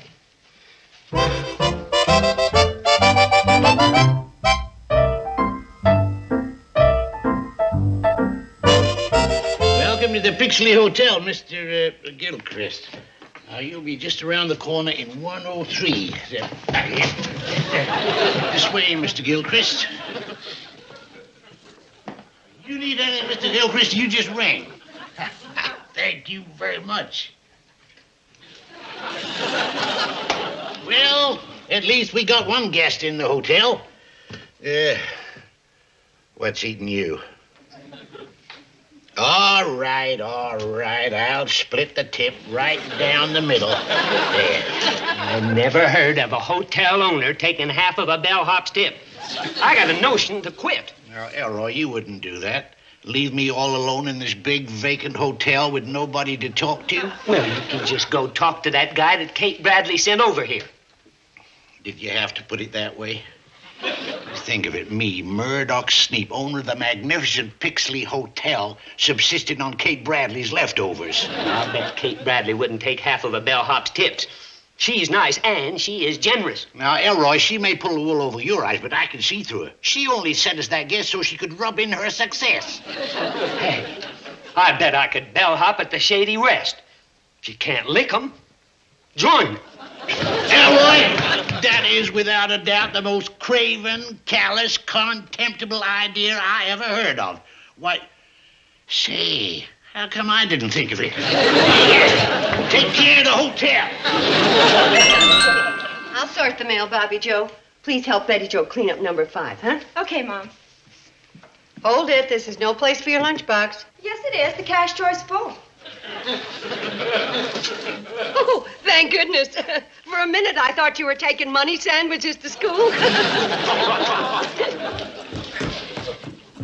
Kate? Sorry, we're all full up. Kate, I'd like to talk to you for a minute. Mr. Snape. Well, it's always nice to greet a fellow innkeeper. How are things at the Pixley Hotel? Oh, fine. We're bursting at the seams. Say, it was nice of you to send over that salesman. If it hadn't been for your recommendation, we just wouldn't have bothered to squeeze him in. Well, I'm glad you found room for him. And if you'll excuse me now, I've got to sort this money. Kate, if you could spare a minute, I've got a business proposition for you.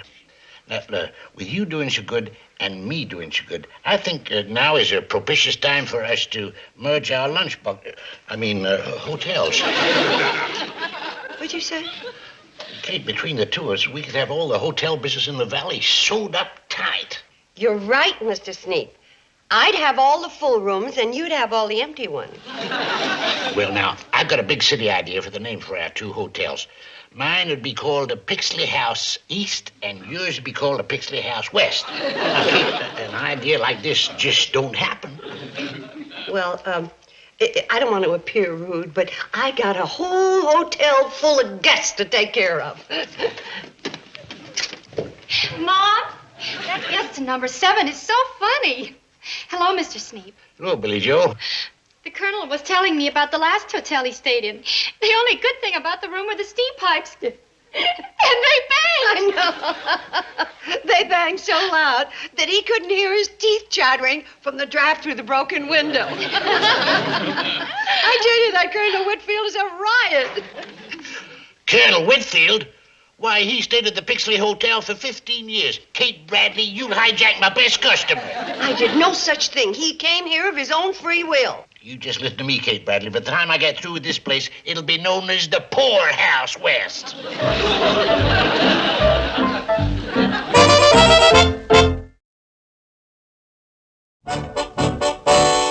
Oh, come on, Charlie. Floyd, I'm not creeping the cannonball along at 8 miles an hour with you on the cowcatcher. But, Charlie, it's the only way I can count them. This may come as a surprise to you, Floyd. Nobody gives a darn about how many railroad ties there are between Hooterville and Pixley. There's Kate. Look at all the packages. Come on, let's help. Here, we'll give you a hand. Oh, thank you, boys. Here, Kate, you ain't carrying nothing. Uncle Joe. You'd have saved yourself a lot of trouble if you'd taken that from me in the first place.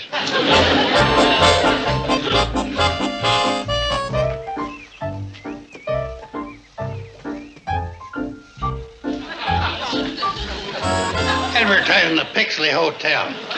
Somebody around here's a Benedictine Arnold. I ain't seen him. Maybe he was the stranger that got off at Steuben's Bluff. I'm referring to the sign. Ain't it a doozy? Would you believe it, Kate? For carrying that sign, Murdoch Sneap is paying us 10 cents a run.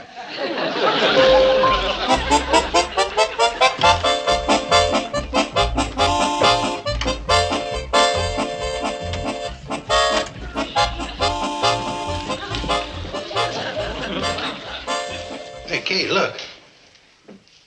A home away from home, the Pixley Hotel. Pixley Hotel, we begin where the Waldorf quits. That crook Sneap has undercut us. That's 50 cents cheaper than our rates. Well, if he can cut his rates and stay in business, that's up to him. Well, Kate, we didn't think you'd mind letting him put his signs up there after all your hotel's full. Not only full, we got a waiting list. No, I don't mind at all. Gee, that's nice of you, Kate. At 10 cents a run for 8 runs a day, that's 80 cents. We can use the money. Yeah, we're saving up to buy Floyd a safety belt so he won't fall off of the cowcatcher while he's counting ties. Okay, let's cut the gab and get this wood-burning roller coaster moving.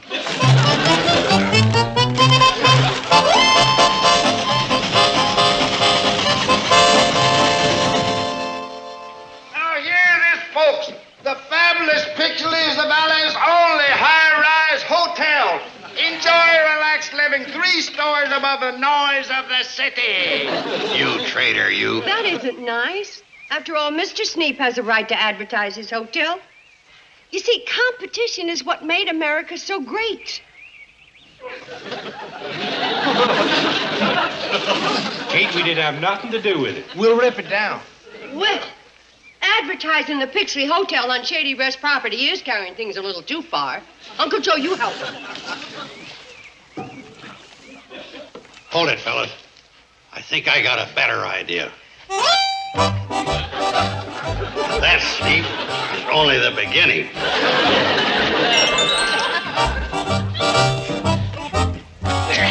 There it is. There it is. Why, you double-crossers, we had an agreement. Well, the Shady Rest outbid you. They're giving us 12 cents a run. And remember, competition is a sincerest form of battery. Well, I just can't stand the sight of that thing. You put my sign back up there, and I'll give you 15 cents a run. Mr. Sneap, our loyalty is not for sale. Well, 25 cents a run. The cannonball cannot be bought at any price. Just look at that unsightly sleeve. And look at that collar. Yeah. For crying out loud, Mr. Sneap, your clothes would be dirty, too, if you ate in a Pixley diner every day. Well, there's no reason why 2 distinguished-looking, handsome railroad men have to go around in soiled uniforms. I'll tell you what, just to show you I'm a decent fella, let me at least provide you with clean uniforms. What do you think, Charlie? Well, Mr. Sneap, you might be a fink, but you're the nicest fink we know. Floyd, let's get this old train to rolling.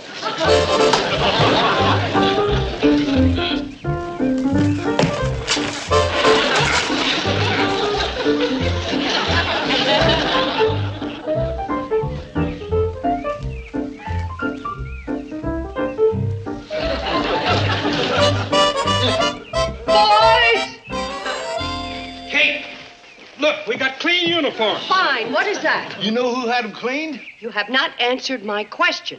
What is that thing doing there? What thing?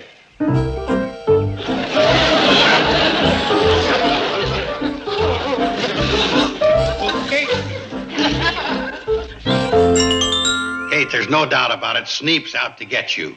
Turning Floyd and Charlie into billboards and running them free home movies. That's hitting below the belt, and you've got to hit back. That's what he wants. If we just ignore him, maybe he'll forget all this nonsense. What do women know? You gotta fight fire with fire. I know where I can lay my hands on just the thing to top his home movies. All All right, let's keep them slides moving. You're doing more eating than viewing.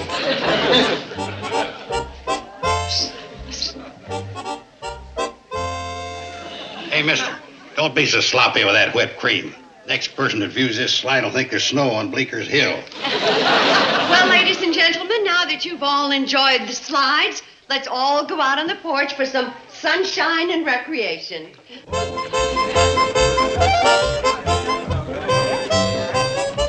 Joe, leave the guests alone, or you're going to drive them straight into the Pixie Hotel. But, Kate, they're eating so much you're losing money. I appreciate your help, but this is strictly between me and Murdoch Sneep.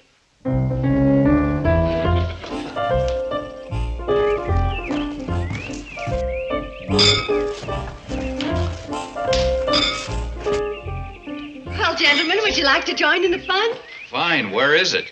Oh, it's all around. There's checkers and cribbage and pinochle, and if you're in real good shape, there's a brisk game of horseshoes going on over there. Look, Mrs. Bradley, the rooms are fine, the food is great, and the price is right. But we're from Chicago, and horseshoes and checkers aren't exactly our idea of fun. Oh. Well, if it's a lot of action you want, the girls are out collecting bullfrogs, and things should be really jumping around here about 4 o'clock. Those kind of things might be very exciting for Hooterville, but they're not for us.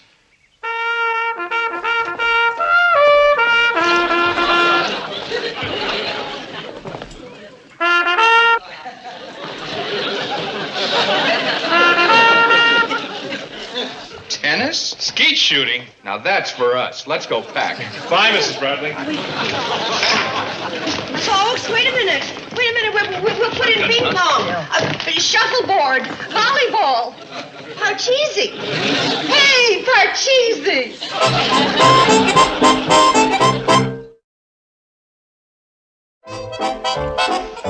Elroy, show Mr. Fenwick and Mr. Graham to room 308. Right this way, please. Look, Sneep, now that we got guests, how about me getting paid? Elroy, you're just gonna have to wait.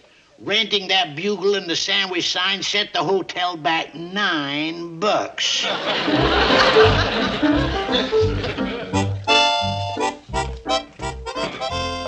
You won't be needing all of those, Mom. Oh, no. Who now? Mr. and Mrs. Goldsmith. Oh, well, I suppose tennis and skeet shooting are more exciting than pitching horseshoes and watching bullfrogs. Guess Mr. Sneep's got the upper hand.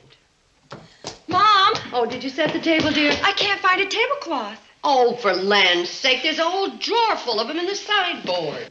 I don't know why I have to do everything. You know, you girls just don't look.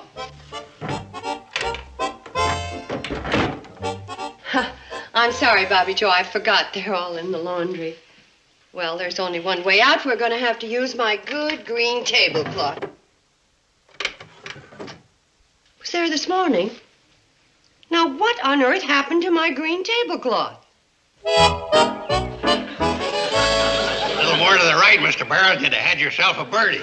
Uncle Joe, have you seen my green tablecloth? Formerly a tablecloth. I upclassed it to a putting green. Well, you can unclass it. I want it washed, ironed, the whole patched, and on the table in 20 minutes. Kate, wait till the folks read my ad in the Pixley Times-Picayune.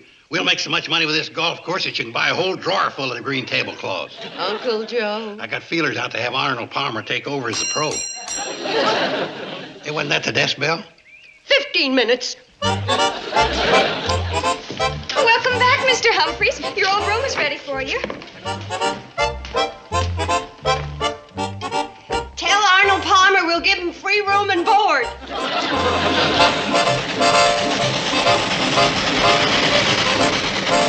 We invite you to partake of the delectable delicacies available daily at the Pixley Hotel and only at the Pixley. Delicious, isn't it, madam? These magnificent desserts are a climax of the free meal served to each and every guest. And now... May I have your attention? Remember, folks, every day is Thanksgiving Day at the Shady Ranch. I'm all finished, Mom. This is a fine business. The hotel is full up and we're losing money. It's gonna get worse if you keep serving turkey every day. Well, Betty Jo, we may be falling behind on turkey, but we're way ahead on feather dusters. Which reminds me, the dining room needs dusting.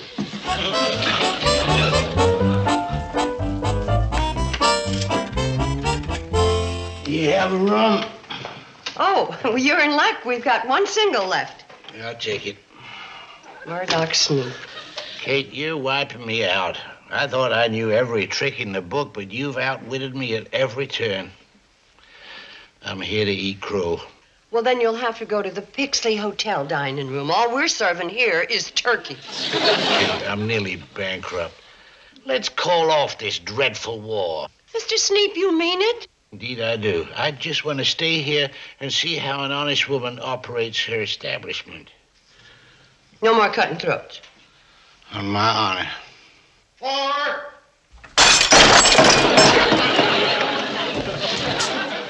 Did a ball come in here? Yeah, a foul ball. Showing your face around here. You got more cheek than a glass blower. Uncle Joe, Mr. Sneap is a guest. A guest? Why, that dirty As old... long as he pays his bill, we treat him like a guest. Kate, in all recorded history, there's never been a Sneap that was any good. At the time of the Revolution, it was a Sneap that tied an anchor on Paul Revere's horse's tail to slow him down. Uncle Joe, number 7.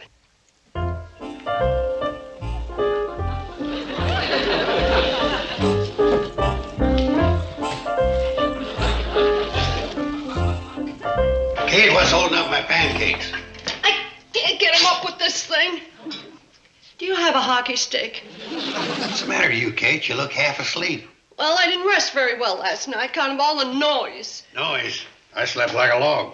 Kept hearing the strangest sounds in the walls and the ceiling, Morning, all Kate. over the... Oh, Mr. Sneap, did you sleep well last night? Yes, fine, thank you. Then the noises didn't bother you. No. Matter of fact, I'm rather fond of bees. Oh, bees? What bees? Those bees. Oh. Mr. Sneap, not even you would do a contemptible... Listen to the buzzing of their merry little wings.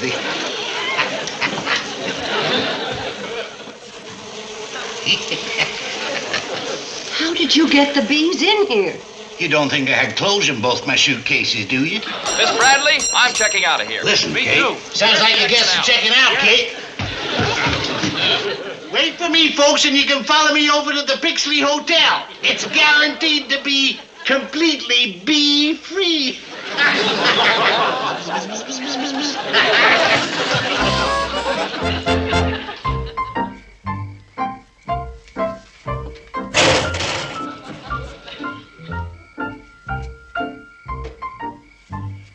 The coast is clear. Ain't this carrying it a little too far? Remember, Sneap asked for it.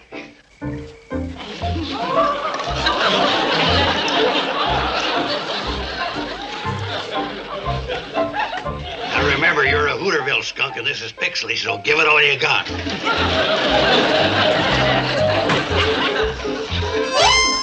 me out of here. Let me get some fresh air. Oh, boy. Now, Kate, I know I had it coming, but you just gotta let me stay here. Why, it's gonna be at least a week before the Pixley Hotel gets aired out. Now, so, Kate, now, come on, now, how about it? Well... I promise I'll never try to swipe your guests again. What guests? Well, all the ones that stormed out here from my place. Well, I don't know where they went, but they sure didn't come to the Shady Rest. Oh, Kate, now, please, let's call off this silly feud. You're the one that started... No. Are you out of your minds? Here's a box of candy for you, Mrs. Bradley, and a box of cigars for you. Just keep that feud going. That's just a little token of appreciation. I'm Howard Buskirk, the new owner of the Crabwell Corners Ritz. Now, if you'll excuse me, I've got to get back to my hotel, full of paying guests. Bye.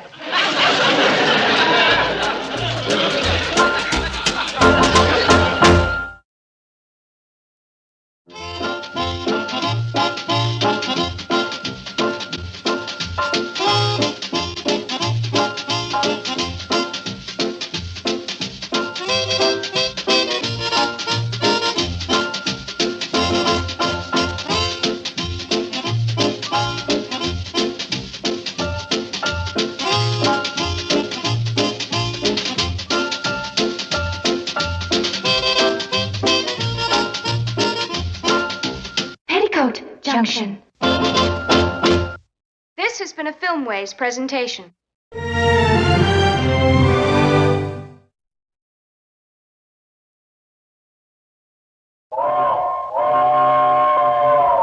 Come ride the little train that is rolling down the tracks to the junction.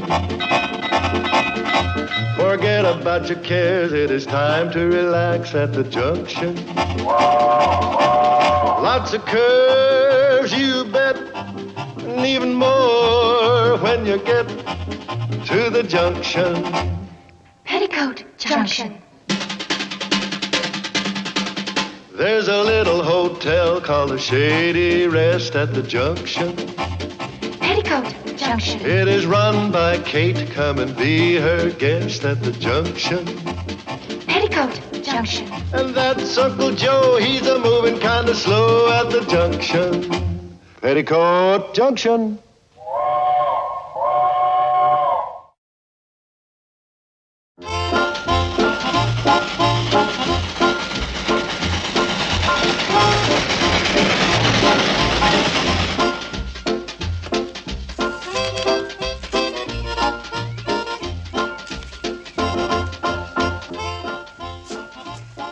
Uncle Joe, have you seen this stack of overdue bills? Put them there with the rest of my paperwork, and I'll check them over as quick as I can. I've already checked them over. What they need now is paying. Well, if you're satisfied they're in order, go ahead and pay them. What'll I use for money? We broke again? We are. Uncle Joe, this is serious. Until business gets better, somebody has to go out and find a job. Well, if you feel that way about it, but I wouldn't take the girls out of school now. Neither would I. So that leaves you. Of course, Billy Joe's only in secretarial school. Uncle Joe, stop stalling. Now, the mortgage has to be paid. Doc Stewart hasn't been paid in months. And poor Sam Drucker, I'm getting so I'm ashamed to go in his store. Kate, if I was selfish enough to go out and get a job, who would manage the hotel? Same person that's been managing it. Who'd do the bellhop? Without guess, we don't need a bellhop. There's the train. Happy hunting. And you go with him. Oh, Kate, a man out hunting work ain't got no time to keep his eye on a dog. Well, you've got it backwards, Uncle Joe. He's going to keep an eye on you. Come on. Howdy, Joe. Ziffel, I got something I want to ask you, and I want the truth. You do, huh? What is it? Did you tell the boys down in the barber shop I'd be the last man in the county you'd ever give a job to? No, I didn't say that. What I did say was, you'd be the last man on earth I'd ever give a job to. Thanks, Fred. You're a real friend. Hi, lad. Oh, hi, Joe. What can I do for you? Well, to tell the truth, I'm looking for work. No, I mean it, lad. I thought I might make a few bucks picking apples for you. You know as well as I do that the apple picking season is over. Now, how can I make a dumb mistake like that? Well, so long, lad. Oh, hold on, Joe. I've got some plums that are ripe. Who asked you anything about plums?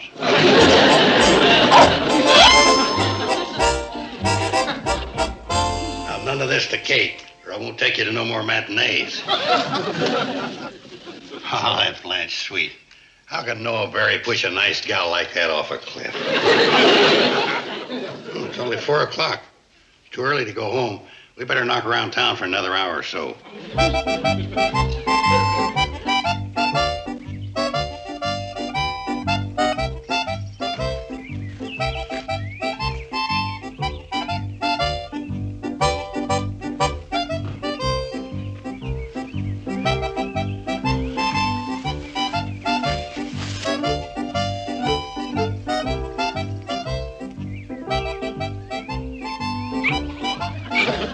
Why should you be hungry?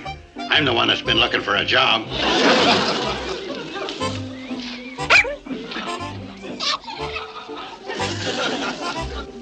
Well, all right. You know, you're getting kind of chubby. You better take some exercise while I'm finishing my snack.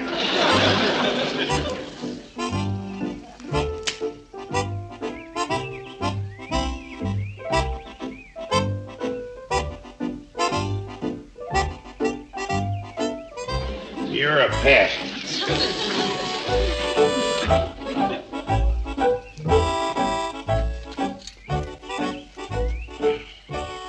5 o'clock.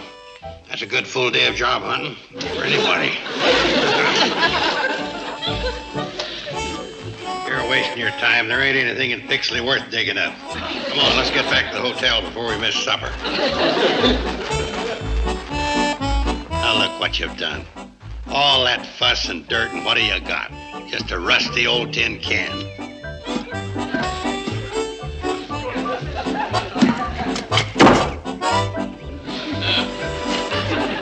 Come on, leave that can alone.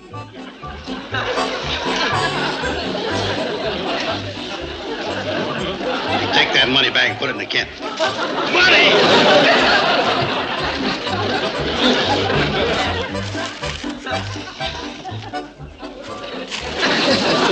What do you know? Can money. Wonder who'd very much. Oh, well, finders keepers.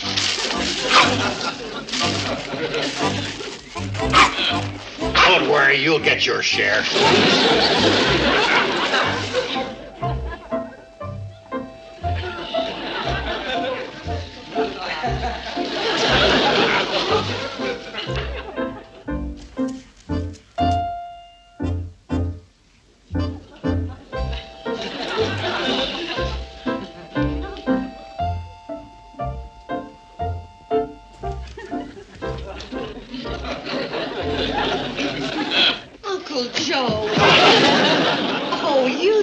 Come sneaking in just because you didn't find a job? Yeah.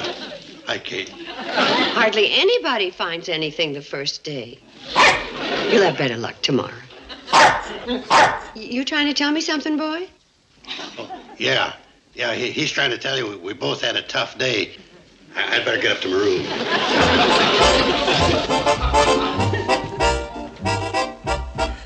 Mom, was that Uncle Joe? Did he get a job? Oh, gee, what are we going to do about all those bills? I don't know. Only we could find a way to dig up some money.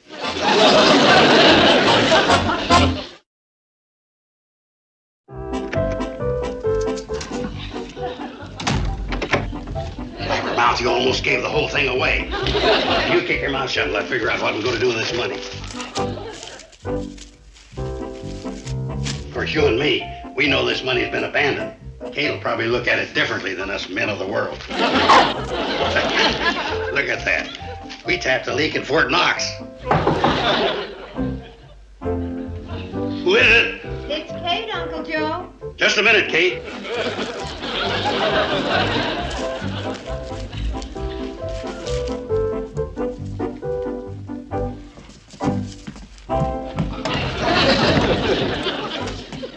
Uncle Joe, let me have your pants. I just want to press them so they'll look nice tomorrow. Tomorrow? Well, yes, when you go job hunting again. Oh, yeah, job hunt. I thought that's what you meant. I'll give them to you later, Kate. Oh, fine.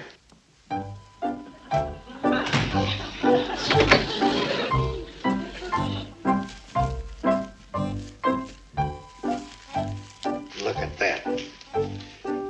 Tens, 20s, hundreds. Must be thousands of dollars here, and it's all mine. Carson, your day has arrived. It's time to cast off the shackles of the small town and fulfill your destiny. Ah, I can see you now. Suave, debonair. New York at your feet.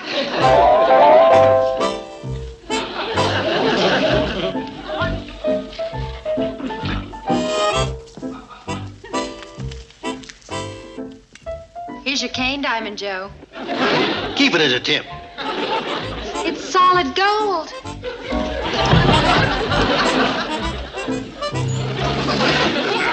Pardon me, Diamond Joe. What is it, Delmonico? I'm afraid you made a mistake. I found this $50 bill under your plate. You were right, Delmonico. I did make a mistake. I meant to leave 100. Well, girls, where shall it be? Greenwich Village, Maxime's, or Old Bailey? Oh, I know a darling new place over in Brooklyn. Yeah, but with the traffic the way it is, we won't get there till morning. Ah, but I anticipated that already, girls. This afternoon, I bought the Brooklyn Bridge. That's the life for me.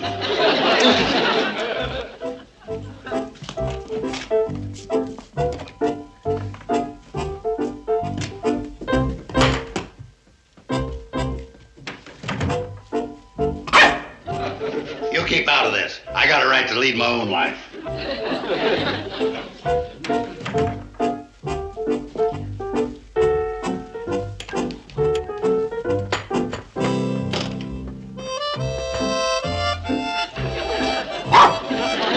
He'll get along without me.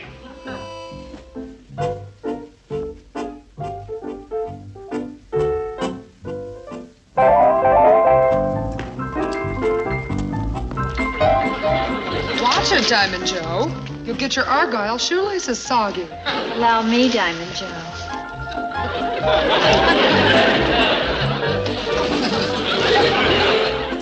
There's nothing like being in the chips. Please, kind sir, would you burn my violets? No, it can't be. Anything you can spare, sir.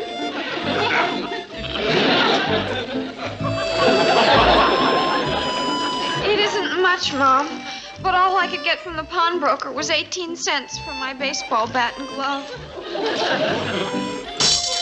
I was lucky, Mom. The man in the bookshop gave me 22 cents for my copy of Ivanhoe.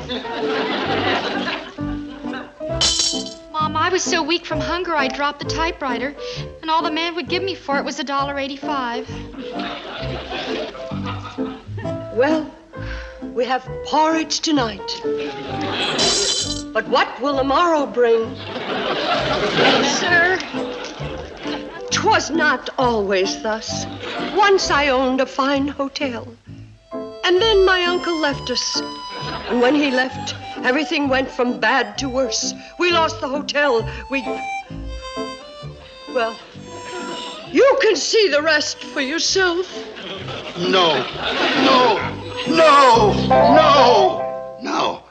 I can't let that happen to Kate.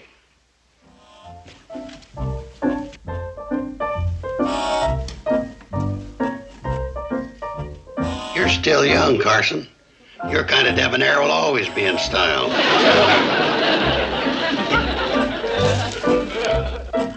I'm going to put you where you'll do the most good. Yeah, I got that. I'll be another minute, Kate. But, Mom, it's only 59 cents a yard. No. Is that a little no or a big no? It's a wish I could say yes, no. Oh, Mom. Bobby, Joe, our bill is too big now. All right, Kate. What can I do for you? Well, first you can tell Bobby Joe how much my bill is. I'm afraid I'll have to check on that information.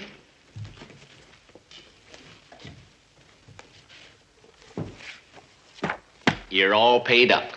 Gee, now maybe I can get enough material for a skirt, too. Sam, I'm not going to let you do it. Do what? Cancel out my bill. I didn't cancel out your bill. This morning there was an envelope under the door, and it had enough cash in it to pay you up in full. Oh, look, Sam. It's too late for Santa Claus and too early for April Fool. You must have applied it to the wrong customer. Well, you're Kate Bradley of the Shady Rest Hotel, ain't you? Yeah. It said in big block letters, apply on Kate Bradley's account. What's the matter, Mom? I'm surprised. I don't know who to thank or what to do. I know what you should do. You should follow the advice of Teddy Roosevelt. Charge!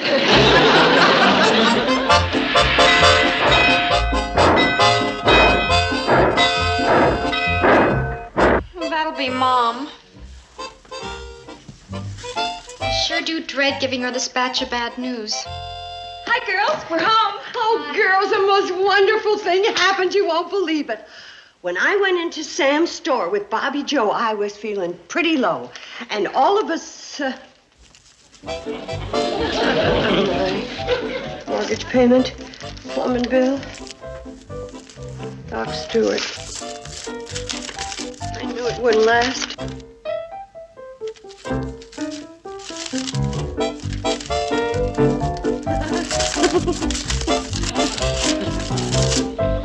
Paid up, they're all paid up.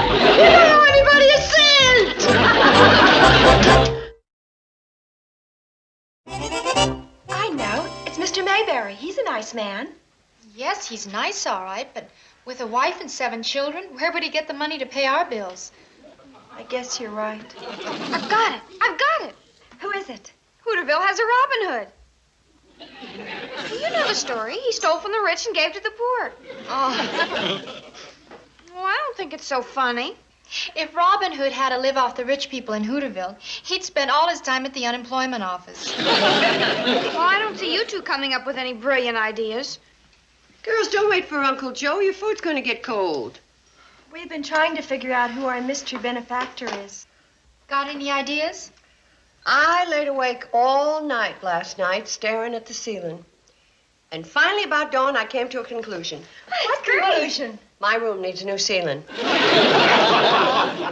I'm no better off at guessing than you girls. I simply have no idea. No idea about what, Kate? Oh, about who our mystery benefactor is. You ain't? Mm-mm. That's the chicken. Oh, serve you. Uncle Joe, have you got any idea who could have paid all our bills? Who, me? I don't know no more than he does. I've got it. It's Mr. Schroeder who owns the Pixie Emporium. He's got a lot of money. That's a very good possibility. No, it ain't. Well, how can you be so positive? Well, for one thing, he's too cheap to buy a dummy to stand in the window. Schroeder makes his own mother stand there from 10 until 4. Sure. You can rest assured it ain't Schroeder. Oh, maybe it's... It ain't him. Oh, I didn't even say. No, you're wasting your time guessing. Anybody smart enough to outwit Sam Drucker, the Pixley Bank, and the plumber, too smart to give himself away. Your Uncle Joe is right. Eat your dinner, girls. You've got your homework, and Uncle Joe has to go job hunting in the morning. Job hunting? What for? All our bills are paid. Well, that's today. We got tomorrow to worry about. Surprised at you, Kate. Where's your faith? What's my faith got to do with it? Well, if the need comes, the money will be there. What? No mysterious benefactor worth his salt is going to stop benefacting right in the middle of a job. Eat your dinner, Uncle Joe. You're going job hunting in the morning.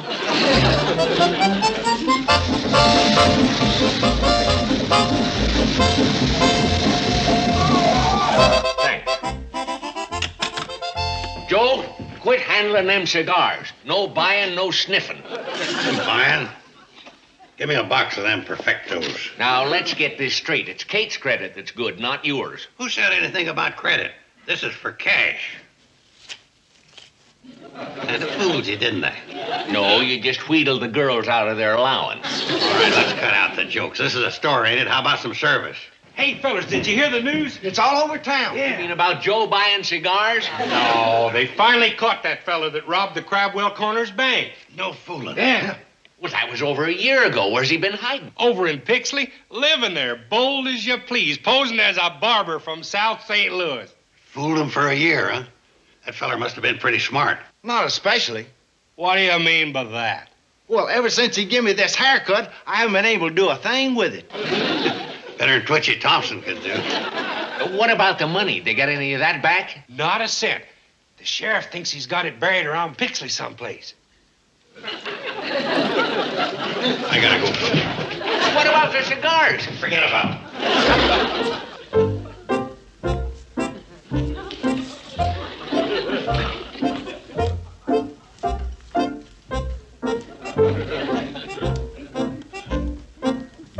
Uncle Joe?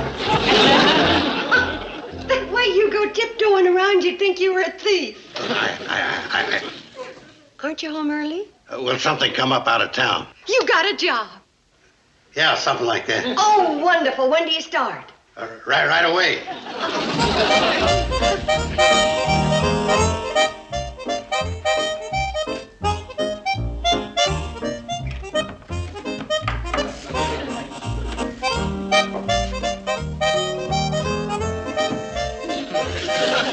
Get off of there. It's all your fault. Turned me into a criminal. Made me an accomplice to a robber. When you dug out that money, you should have known it was stolen money. Honest people just don't go and bury money and forget about it. I'm going to try to get this money back to the bank. But if anything goes wrong, I'm not taking the rap alone.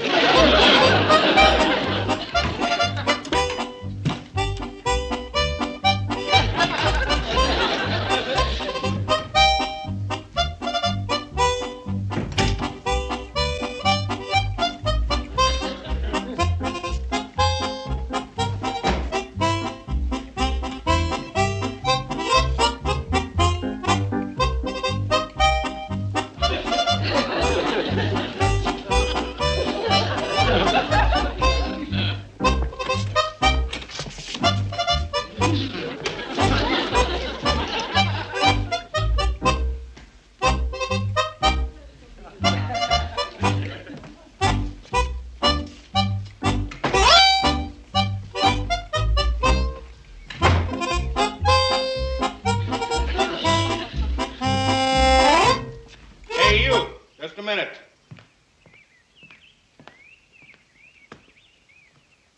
You almost forgot this.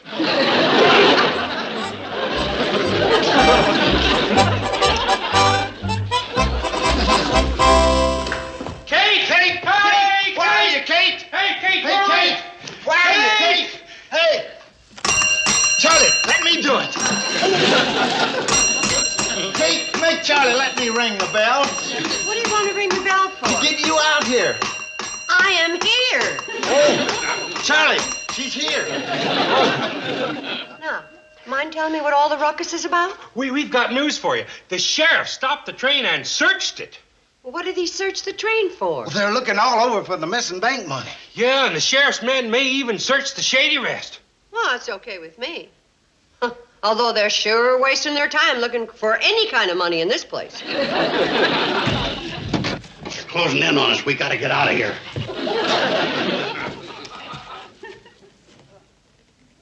It ain't no use.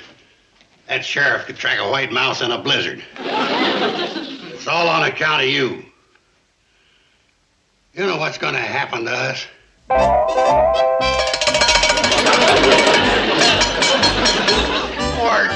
Warden, for 5 years I've been telling you, we didn't steal that money. We found it. Let us out of here. Let us out of here. We're innocent. Let us out of here. Let us out of here. Let us out of here. We're innocent. You'll never believe it. Even I don't believe it. What are we going to do? There's only one thing to do.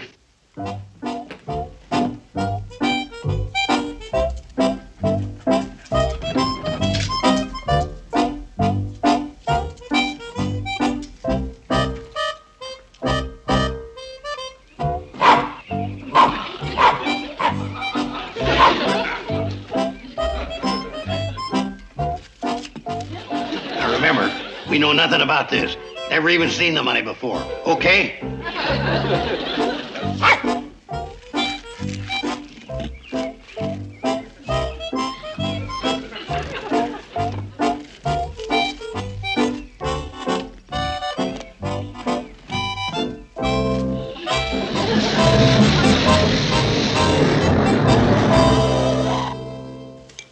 Isn't that girl down yet?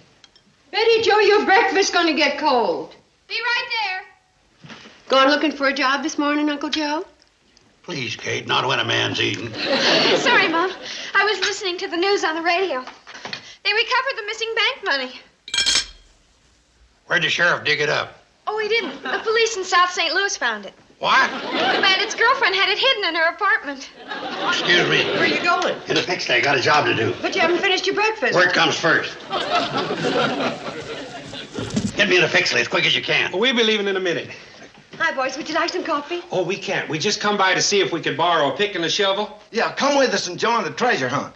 What treasure hunt? The one in Pixley. Kate, Ed Pulley was leading his dog across a vacant lot last night, and the mutt dug up a can of money. Now everybody and his dog is digging. You better come along, Kate. No, thanks, fellas, but it sounds like something Uncle Joe'd be interested in. Uncle Joe, why don't you... Where'd he go?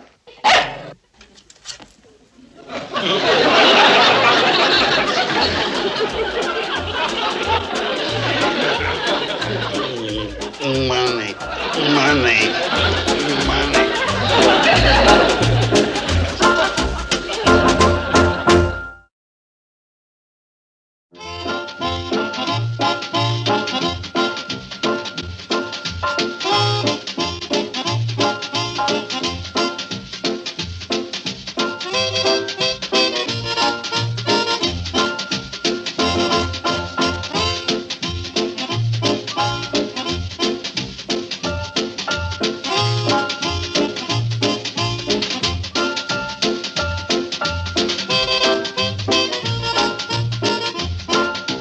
Petticoat Junction. This has been a Filmways presentation.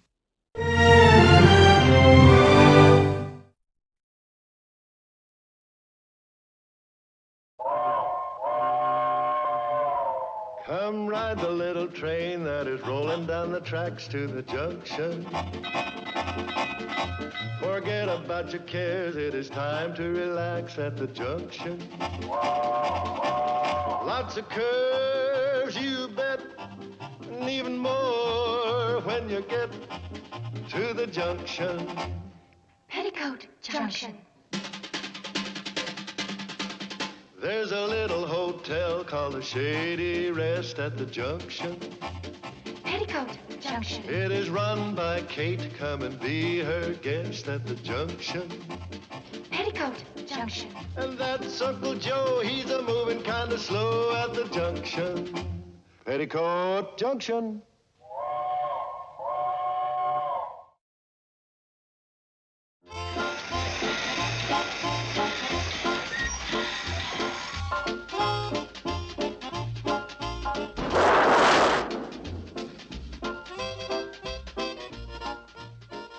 For a little dog, you make as much noise as a St. Bernard's.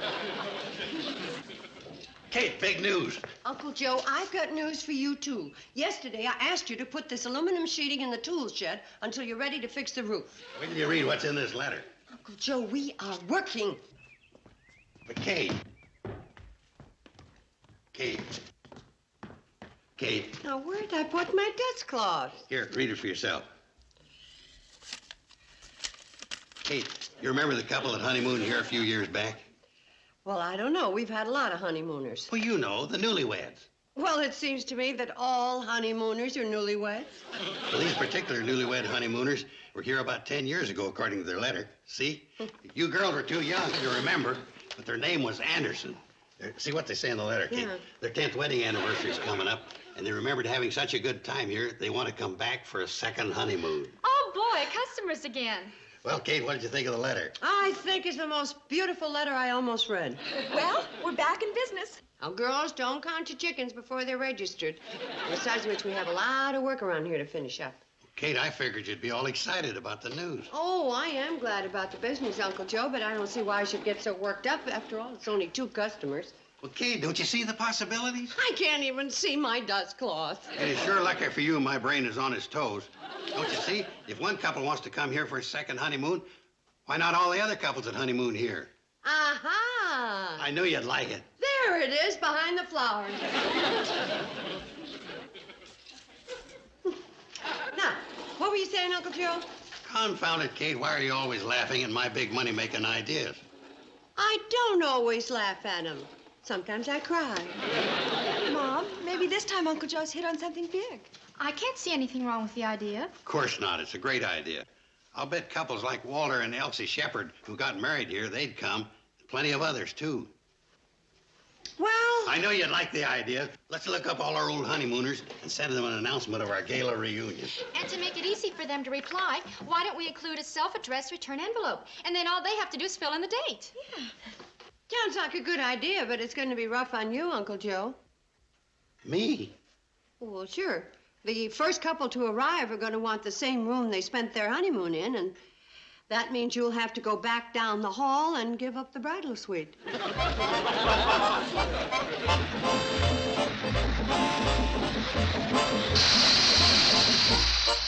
Charlie, What do you want? can I blow the whistle? Be my guest. Can I do it again? No, I reckon. Thanks, Charlie. Could I ask you a question? Sure. What are we blowing the whistle for? Let the girls know we're here. Oh. Hi, boys. Hi, Kate. The girls won't be going to town. They're helping Uncle Joe. I don't suppose you have any mail. Sure, Floyd. I reckon that's the answers you've been waiting for. Oh, well, I didn't dream that Uncle Joe's idea'd fetch this many replies. I can't figure out why so many people would want a second honeymoon. Well, I can. As each returning spring renews the promise of youth, so a second honeymoon renews the dream of love in 2 blissful hearts. Floyd, that's the most touching thing I ever heard. Yeah? There wasn't a dry sack of popcorn in the Bijou Theater when Conrad and Eagle said them words to Mae Bush in Reunion in Hackensack. Really? Well, if you boys will excuse me, I'd like to get back up to the hotel and open these letters. Thanks. Sure, Kate. Floyd, I didn't want to embarrass you in front of Kate, but it wasn't Conrad Nagel that said that. Well, who was it? Hoot Gibson. He said it to his horse. I wrote this sign like you asked me to, Uncle Joe, but I still don't understand. Where's Lover's Pond? What's the matter with you, girl? Lover's Pond's out back. We want the place to look romantic, don't we? What if we put out a sign with the real name, Scully Swamp? Uncle Joe, we don't have a tunnel of love. We don't have any tunnel. Well, if anybody pins us down, we can flood the old cave back in the hillside, shove in a rowboat, and we're in business. Uncle Joe, I've scrubbed and scrubbed this old Cupid, but I can't do a thing with it. Well, second honeymooners ain't very critical. Give it a coat of whitewash and it'll look as good as new. Great work, girls. By the time we're finished, the Shady Rest will look as romantic as Cleopatra's barge. Uncle Joe, girls, look at all this mail. There must be at least 25 answers here, isn't there? You know, if all 25 couples show up, we'll only have room for half of them. Oh, well, we'll give Niagara Falls a break and send them our leftovers. Here, girls, we've got to figure out how many couples we're going to have. Now then, we will put the yes answers here and the no answers here. Ain't going to be no answers. Here's an answer from Walter and Elsie Shepherd. Oh. Here's number 1. They can't come. He can't get away from his business at this time. Here's another no. Oh, this is a no, too. Well, that don't mean nothing. 3 out of 3 turn downs ain't nothing to get shook up about. How does 4 out of 4 affect your nervous system? Oh, here's one that isn't a no. It's marked address unknown. You're all just a bunch of jinxes, that's all. Let me open one. I'll change your luck. Where'd you say the yes pile was? Right over there. Good. Anybody gets a yes, put it over there. Keep looking. There's bound to be a yes in there somewhere.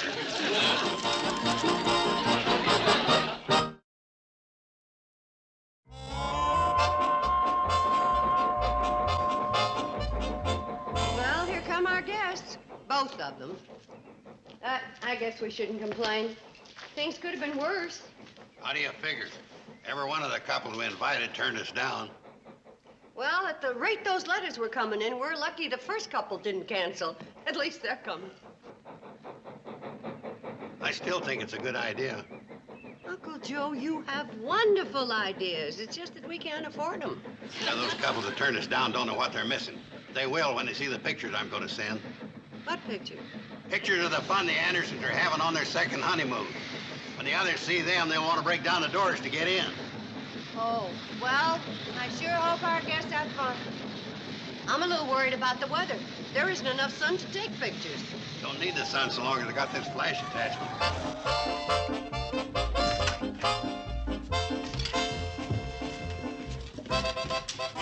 Here come your guests, Kate. Oh, Mrs. and Mrs. Anderson, welcome back to the Shady Rest. Hello, Mrs. Bradley. How are you? Hello, Miss Bradley. Hello. Get out of the way, Floyd.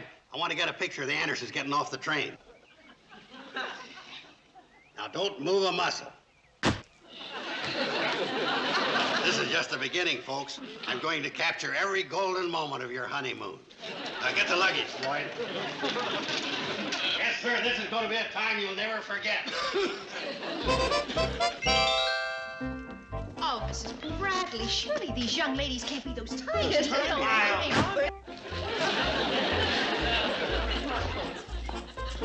Step right there. Step. Why, this hotel is more charming than I remembered. It's really just... No, it's a sign right here. Now, hold it, Kate. And now smile. Not you, numbskull. I'm talking to Kate. All right, now let's try it again. Concern it, how can I get a clear picture if you keep moving that spoon? Well, hurry it up. I don't want my batter to settle. Well, if you don't stop stirring, it's going to look like your arm's got 14 elbows.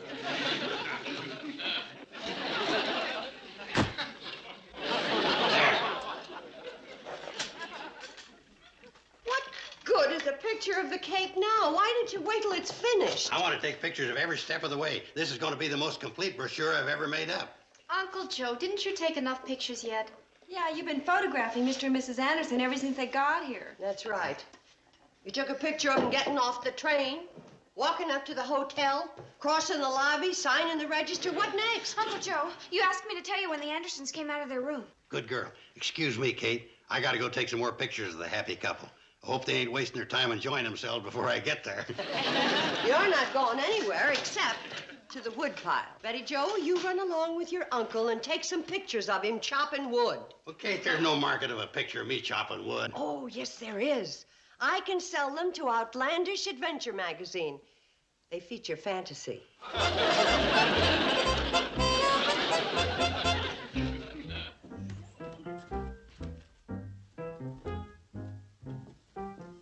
You see him around anywhere? No. Good. Let's go for a walk while the coast is still clear, huh? Hi. Oh, hi, Billy Joe. I'm Betty Joe. Oh, my goodness. Well, you girls have all changed so much. Yes. She resembles her mother, don't you think, dear? Can we get a little smile there? We want you looking happy. I think she favors her uncle. All right, let's get it over with. That's it. Hold it. You hold it. I'm sure that Mr. and Mrs. Anderson would like a little privacy. But, Mom, Uncle Joe appointed me his assistant. I am unappointing you. People on their second honeymoon would like to be with themselves. Oh, they would? Well, I know there's a lot of keen privacy over at Lover's Rock or Lover's Pond. Oh, Jeff, doesn't that sound romantic? Why don't we go over? No. We don't want to know where you're going. If you want some privacy, keep it to yourselves. That's a very good idea, Mrs. Bradley. Come on, Nancy.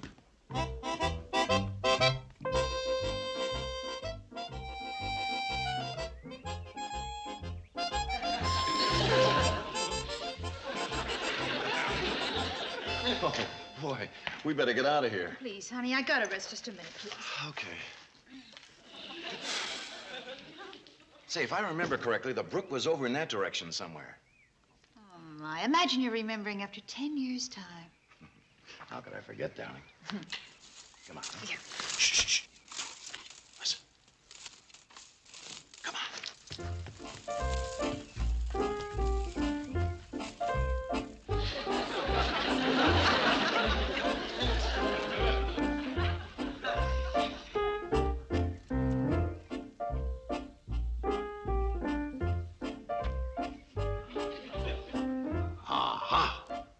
Indian lore tells me that they went toward the brook.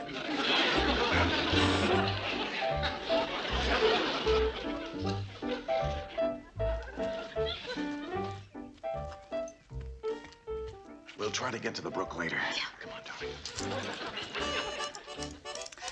I wonder where they are now. The Andersons? Right now, their second honeymoon is renewing the dream of love in two blissful hearts. Gee, Mom, that's just beautiful. Well, it isn't original with me. Conrad Nagel said it to Mae Bush in Reunion in Hackensack. I feel like we've walked 500 miles. Can we sit down just for a minute, huh? Sure. Oh, Jeff, I'm sorry. This is all my fault. I should never have suggested we come back here for our second honeymoon. Well, I can't let you take all the blame. After all, I thought it was a wonderful idea, too. It's just that we didn't count on all this, running around. Hey, I think we better get back. I don't like the looks of the weather. Yeah. You know, Mrs. Bradley was saying how unpredictable the weather is this time of year. Oh? Jeff, do you remember the first storm we were caught out in together? Yeah, all that thunder and lightning. Honey, you never told anybody what really happened, did you? Oh, of course not, darling. Well, there's nothing to be ashamed of. After all, lots of people are afraid of thunder and lightning and rush into someone's arms for protection. You know, 10 years ago, I was happy I was the girl you found. I still am. I'm happy I found you, too. And I'm happy I found the both of you. Well, no, there are no connections back home until tomorrow. But why do you want to leave? Well, I'm sorry, Mrs. Bradley, but Well, our second honeymoon isn't turning out exactly the way we planned. It's just that we didn't expect to run into a mad photographer. I get more rest at home when I'm cooking, cleaning, and taking care of my 5 children. Look, to make up for your bother, we won't charge you up until now. So why don't you two go and relax for a while? Tonight, we're giving you an anniversary party. Oh, well, that's very sweet. Oh, I'm terribly sorry we had to complain. No, you were right. You were right. I promise you, no more picture taking. And if a camera bug shows up, I'll step on it.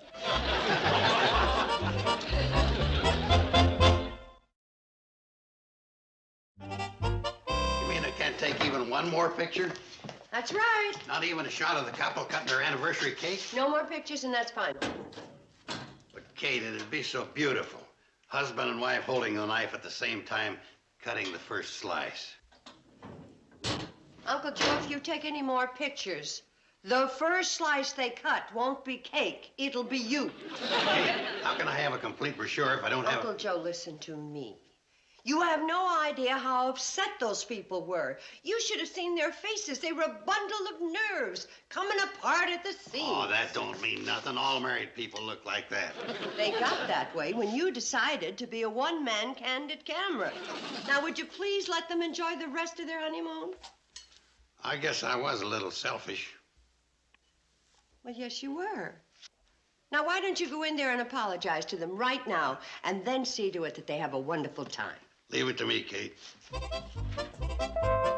I want to apologize for all the fuss and bother I caused you folks. Oh, that's all right, Mr. Carson. It's just that it was a little unnerving, you know, not knowing where you're going to pop up with that camera next. Well, you should have spoken up sooner. If you'd have said no pictures right away, this wouldn't have happened. Well, we didn't want to hurt your feelings. People should speak up. You know, if they don't, things pile up inside, and the first thing you know, they explode, right? Well, some people, maybe. Surely you two should understand that after being married for 10 years. I'll bet there's been lots of times you've gotten something off your chest with a good toe-to-toe battle. The next thing you knew, it was out of your system and you'd forgotten about it, right? Mr. Carson, it may interest you to know that my wife and I have never had a quarrel in our lives. Never? Never. Not even a little argument? Nope. No. I am married to the best housekeeper in the world, the best mother in the world, and the best wife in the world, right? Mm-hmm. Thank you, dear. How do you feel about him being married to all these different women? I don't mind. I feel the same way about Jeff. I never thought it possible 2 people could be married that long without finding some little something to pick on. Well, we've done it, haven't we, honey? Even Helen is as surprised as you are. Helen? Helen's my sister. Yeah, if it wasn't for Helen, you know, we wouldn't be here on our second honeymoon. Helen's a real doll. She is. She certainly is. And she is a very good housekeeper. Oh, Helen's very helpful. Wait a minute, dear. What do you think I do around the house all day? Play hopscotch? Well, honey, I didn't mean you weren't a good housekeeper. I was just telling Mr. Carson here what a wonderful sister you have. Oh. Well, if Helen's so wonderful, maybe you'd rather be here with her. I don't want to be here with her. I want to be here with you. Now, if I were here with Helen... Oh, so you were thinking about being here with Helen. I wasn't thinking about anything. I think a nice cool drink would go good right now. I'll get some punch. Mr. Carson was right. If something was bothering you, why didn't you bring it out in the open? Nothing is bothering me. Absolutely nothing. Wouldn't bother me if Helen moved out tomorrow. Oh, so now you don't like my sister. Oh, honey.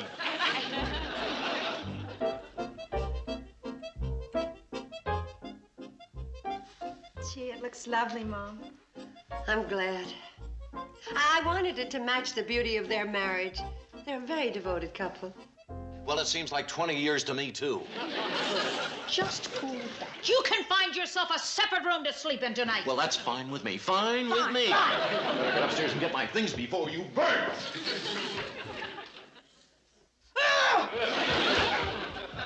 She didn't even taste it.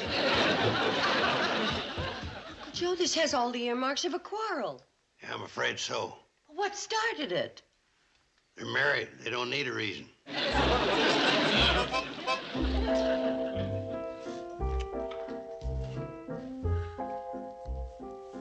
Now then, take that up to Mrs. Anderson in her room, and this up to Mr. Anderson in his room. Poor people. And to think they came here to celebrate 10 years of happy married life together. Mm-hmm. And they could have been married another 50 years had they not run into 185 pounds of bad luck. Mrs. Anderson took her dinner in her room and she won't come out. Mr. Anderson, too. He won't come out for fear of running into his wife. Doesn't it break your heart? If only there was some way to get them into each other's arms again. Kate! Whatever it is, I don't want to hear it. You've caused enough trouble. Come with me, Uncle Joe. Uncle Joe, I asked you to put that aluminum in the tool shed. Kate, I thought you were fond of me. Well, I am, but what's that got to do with anything? You know how great a conductor of electricity aluminum is. What if I should get struck by lightning? It'd go up like a crepe Suzette. Uncle Joe, that isn't going to work. Uncle Joe, must you be so noisy? You sound like a thunderstorm. Thunderstorm? Kate, you've done it again. I'll be a monkey's uncle if you didn't come up with the answer. I did? You come up with a sure way of getting that couple back in each other's arms. I don't know what I did, but I'm sure glad I did what I did. What'd I do? It reminded me of what Jeff Anderson told his wife this afternoon out in the woods. What'd you say? Well, they were talking about one time they got lost in a storm out in the woods together.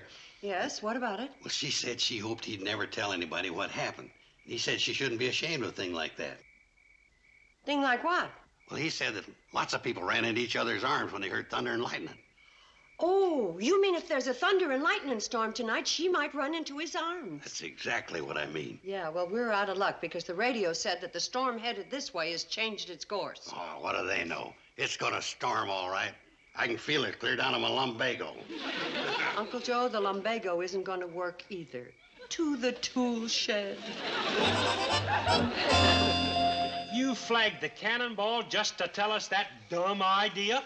All right, Charlie, if you don't want to help Floyd and me, you don't need to, right, Floyd? Yeah. Help us what? Like I told you, create a big thunder and lightning storm for the newlyweds. You mean you and me? Two ordinary human beings gonna create a thunder and lightning storm?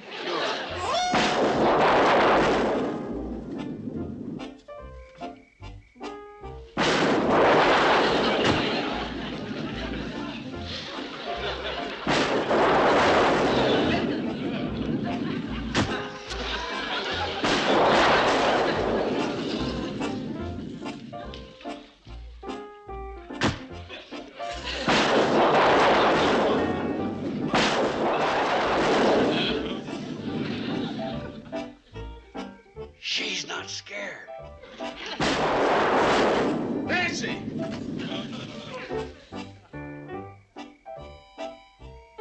Nancy? Nancy? Nancy? He's scared that she's scared. Oh, don't be frightened, dear. It's only a thunderstorm. No wonder she didn't want him to tell anybody. He's the one. I'm sorry, dear. I've never been able to get over this feeling all my life.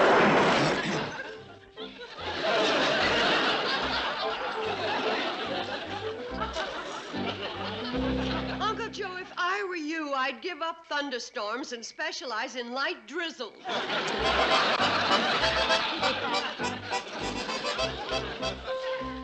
Folks, if you're gonna make a connection, we gotta get going.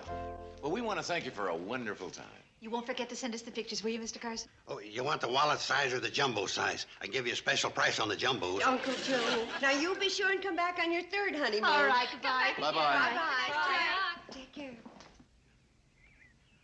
Well, there's another marriage I saved. How do you figure that? They were building up all those little grievances against each other for years, weren't they? If it weren't for me, they never would have brought them out in the open. That couple will live happily from now on. And you take credit for that? I planned the whole thing. I figure it's one of the best business propositions I ever thought of. We'll have all these old married couples out here for one grand battle. Get everything out of their system. Uncle Joe, you make marriage sound like it was Custer's last stand.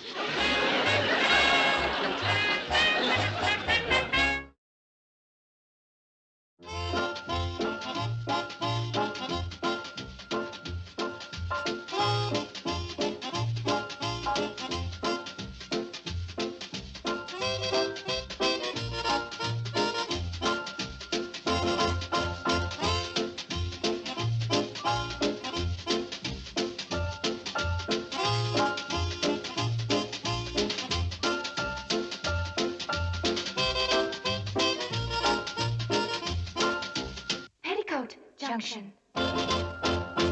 This has been a Filmways presentation.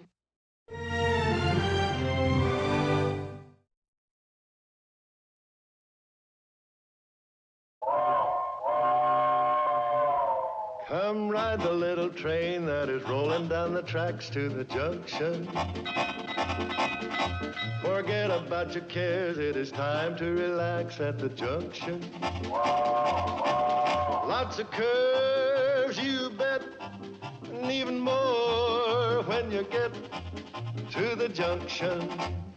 Petticoat Junction. There's a little hotel called the Shady Rest at the junction.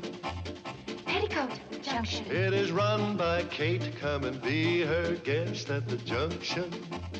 Petticoat Junction. And that's Uncle Joe. He's a moving kind of slow at the junction. Petticoat Junction.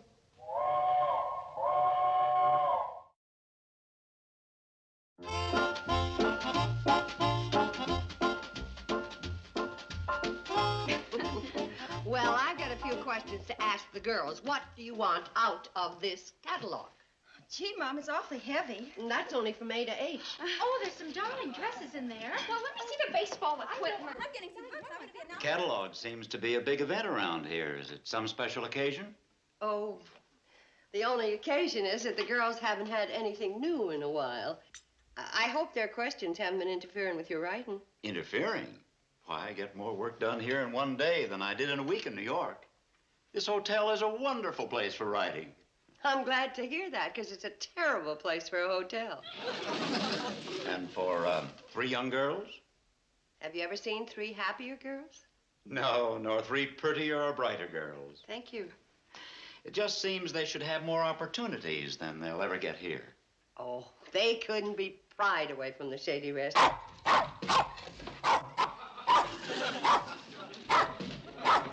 There's nobody in New York can announce trains better than that little fellow.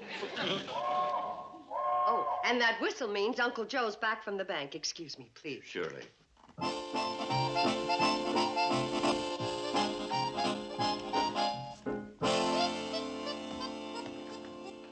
Uncle Joe, you mean Mr. Gurney wouldn't... He said he was sorry, but he was running a bank, and it just wouldn't be good business. But lending money is a bank's business, and I've always paid the interest on time. Well, it wasn't the interest he was principally interested in. What he was principally interested in was the principal. How can a bank be so mean? I got a good mind to send back their calendar. Girls, I don't know how to tell you this. You don't have to tell us. There's nobody around here to admire me in a pretty dress anyway. There's nobody to play baseball with. And who am I going to read poems to?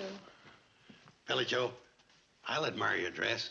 And Betty Joe, you can play ball with me and you can either pitch or catch. And Bobby Joe, you can read your love poems to me anytime you want. Thanks, Uncle Joe. But that isn't exactly what I had in mind.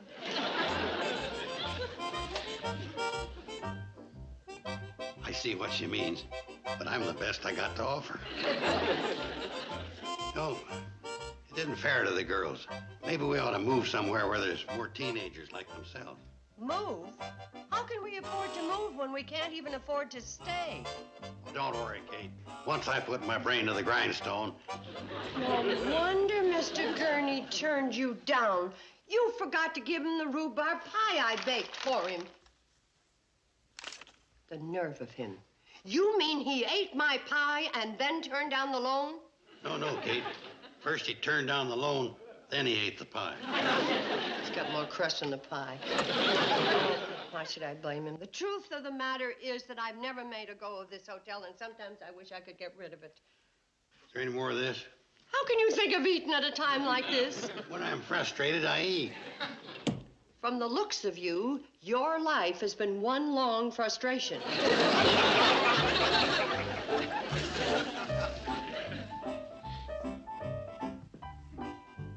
Mrs. Bradley. Oh, Mr. Deming, is there something I can do for you? Yes, there is. You can sell me the Shady Rest. I'm serious, Mrs. Bradley. I'd like to buy the Shady Rest. I've been thinking about it all week.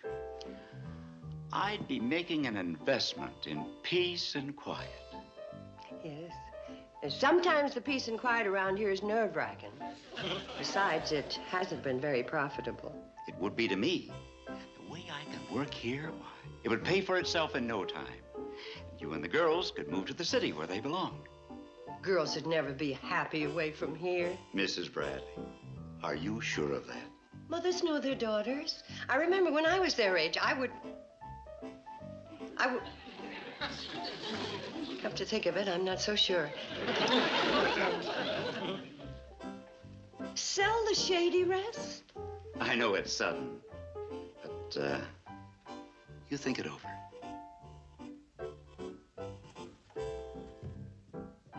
Sell the Shady Rest? A couple more turns and I'll have this drain unclogged. Uncle Joe, look what you've done. Found the problem, Kate.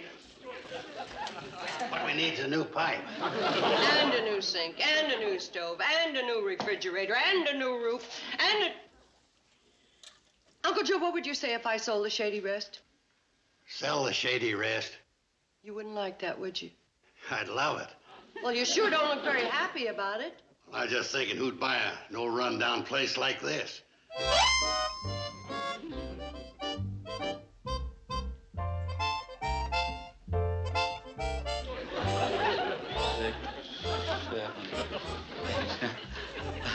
I'm just getting an idea of the size of the lobby.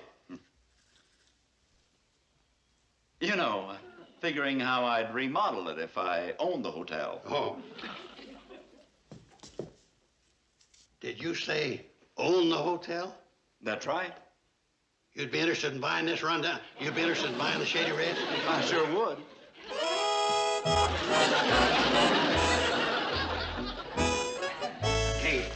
Kate, put down your iron and get ready to pay me a commission. What? You remember a minute ago you were despairing about selling the Shady Rest? Just like that, I come up with a buyer. You did? Yeah, it's that novel-writing feller, Carter Deming. Uncle Joe. First, I got to think of some way to unshamble the place, make it more attractive to him. Uncle Joe, Mr. Deming already told me he likes the Shady Rest. Kate, I'm going to sell it to him without him even knowing he's being sold. Uncle Joe!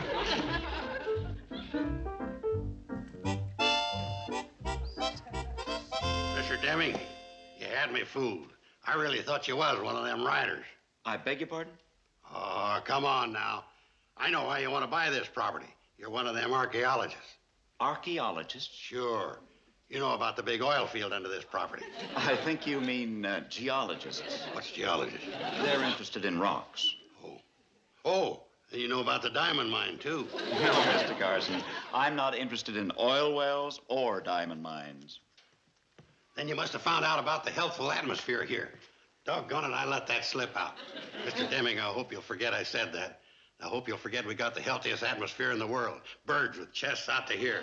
Man could live to be 100 and feel like a pup all the time. How's that for 96 years old? Pardon me, Nijinsky. Would you pirouette out to the woodshed and bring back an armload of kindling?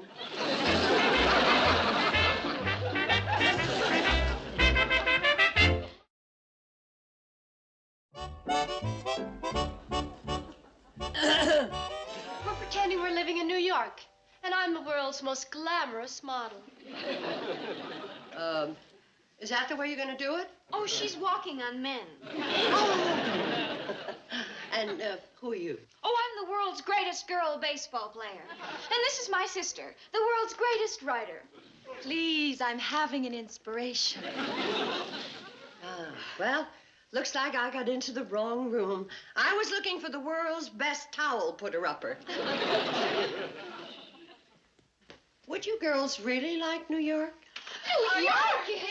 Oh, Mom, it's fabulous. And Betty should know. She spent almost a week there. There is no question about it. New York is the most exciting city in the world. What other exciting cities have you seen? Well, we practically flew right over Philadelphia. Just wait till I show you New York. They're the most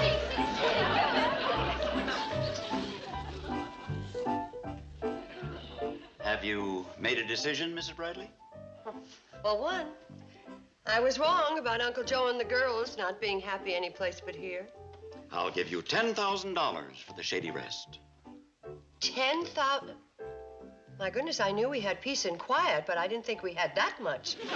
The Shady Rest isn't worth anywhere near $10,000. It is to me. And think what that money would do for the girls. A new environment, opportunities, college. College? I never thought I could send them to college. I knew you'd see the advantages. Here's my check for $1,000 as a deposit. I don't know. I just don't know. Mrs. Bradley, you're aware of your financial situation here. You're aware of what Uncle Joe and the girls want.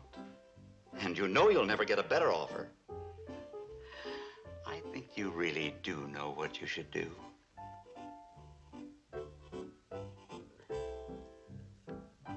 It's a deal, then. And no backing out now. No backing out?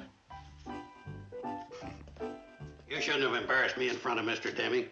I was just telling him how healthful it is here. It's part of my sly selling tactics. Uncle Joe, I've sold the Shady Rest. Sure you will with me working on Deming. Sold it? To Mr. Deming. Didn't I tell you I'd do it? My sly tactics worked out even faster than I expected. Now all me and him's got to do is sit down and work out the financial details. The hotel is sold. $1,000? Haven't I told you to leave business to me? I could have got you $2,000. That's just the deposit. Mr. Deming paid $10,000 for the hotel. Huh? $10,000. Now, don't let on to the girls. I want to tell them myself. And after dinner will be a good time. Do you go to Madison Square Garden? Have you ever been to a fashion Do you show? think I'm pretty enough to be a New York model? I'll answer those questions later on. Right now, I've got to get back to work. That's right. Let Mr. Deming go. Good night, night, Mr. good Deming. night. Good night. Wait a minute, girls. I have an announcement to make. An announcement? Mm-hmm. We're all going to New York. Oh, really? For how long? Oh, not just for a visit. We're going to live there. We're going to live in New York City? That's right. But how?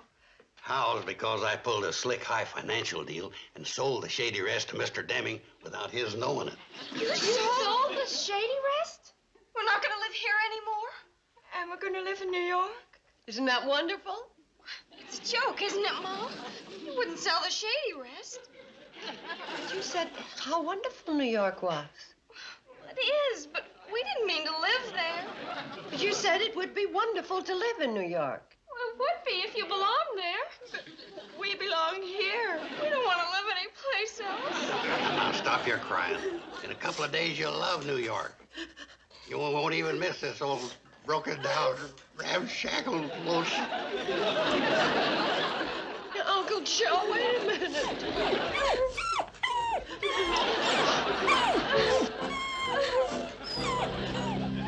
Kate, I've been thinking, we got to cancel out New York. Uncle Joe, you might as well accept the fact that the hotel is sold. But, Kate, if I leave, what's going to happen to the Hooterville Fire Department band? What if there's a fire? Well, who's going to organize the Elks picnic? The music will be better, the fires will be put out sooner, and the Elks picnic will be held in a more suitable place than Scully's Swamp. But if he... It's no use. I shook hands with Mr. Deming and promised not to back out. Kate, I ain't talking about you backing out. I'm talking about him backing out. He's not gonna back out. He's getting a lot of work done, and he loves the peace and quiet around here more than ever. But, Kate, what are you yapping and wagging your tail about? You ain't gonna like New York. Your rabbit chasing days are over. You're gonna find yourself stuck in a city apartment 50 stories above the pavement. Gonna have to learn to bury your bones in concrete. Hey, Fred. Yes? Want to talk to you. Well, come on over here. We won't have to holler. Can't, your hog's clogging up my sinuses. Well, then get upwind from it. Want to make a deal with you, Fred. Deal? How about renting me your hogs? Renting?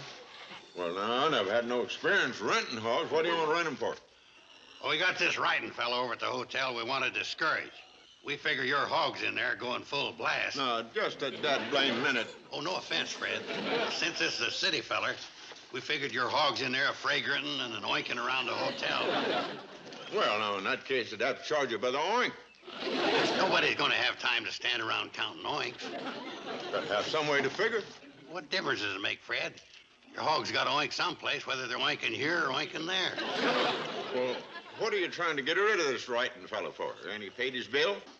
Oh, he wrangled Kate into a deal to sell the hotel. If we don't discourage him, Kate and the girls are going to have to move away. Oh, well, no. In that case, my hogs would be glad to oblige and no charge. We'll send this fella back where he come from. Hey, oh, do it.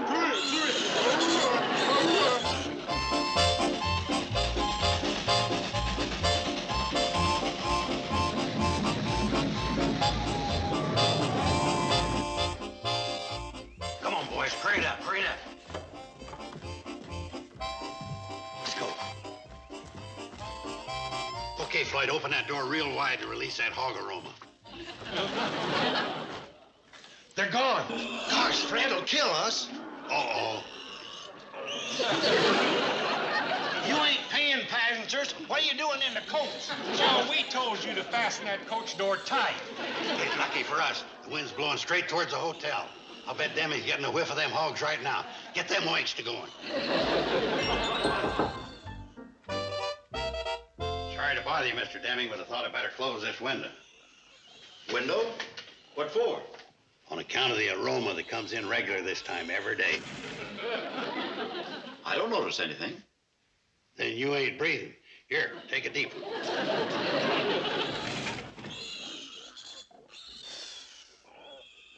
I gotta be honest with you. The way the cannonball's scheduled, they're gonna have to park a carload of them hogs here every day. Ah, the smell of the country. What a wonderful relief after breathing in those exhaust fumes in New York.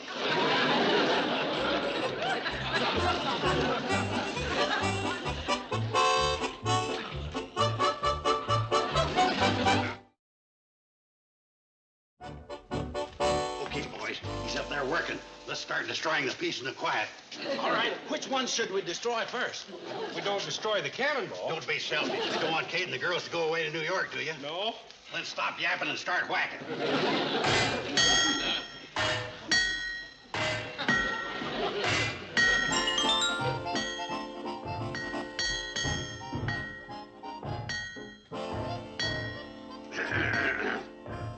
Just come in and tell you I'm sorry about the noise Floyd and Charlie are making out there.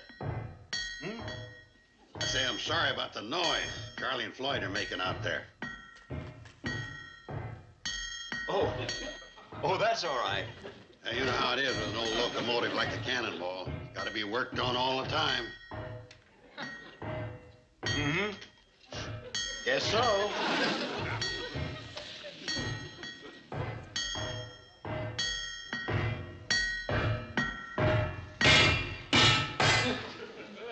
There's Joe's signal. He wants more noise. Yeah, you keep on with the hammer and I'll add some extras.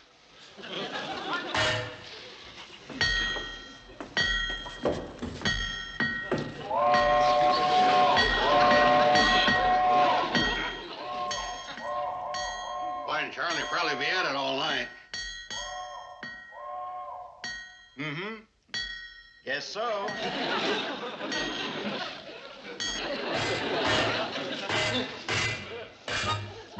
Girls, you're not eating breakfast. We're kind of tired.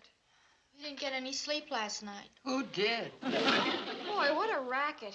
You'd think Charlie and Floyd would have picked a better time to fix the cannonball. That's no way to talk. The boys worked all night so you and the other kids could get to school on time. Good morning, everybody. Good morning, Mr. Dennis. Ah, smells good and looks good.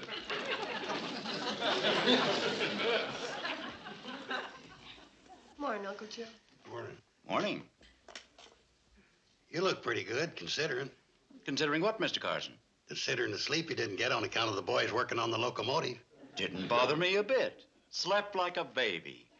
After living in a noisy place like New York, nothing keeps me awake.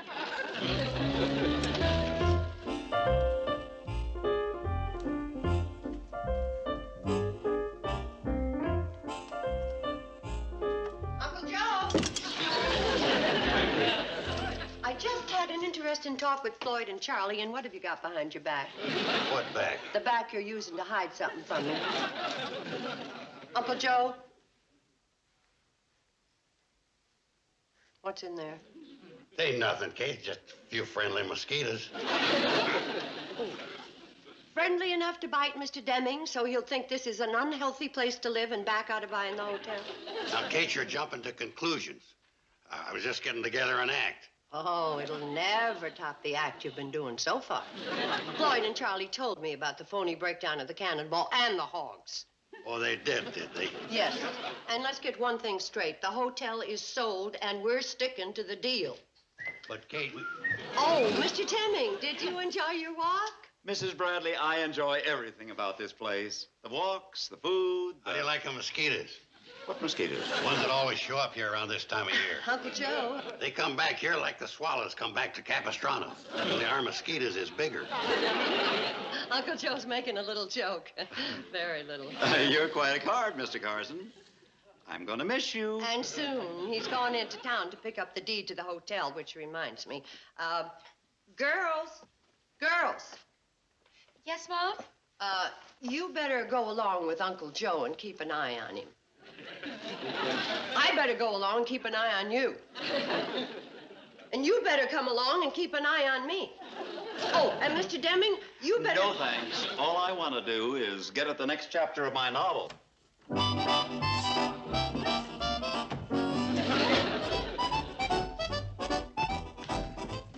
that's that.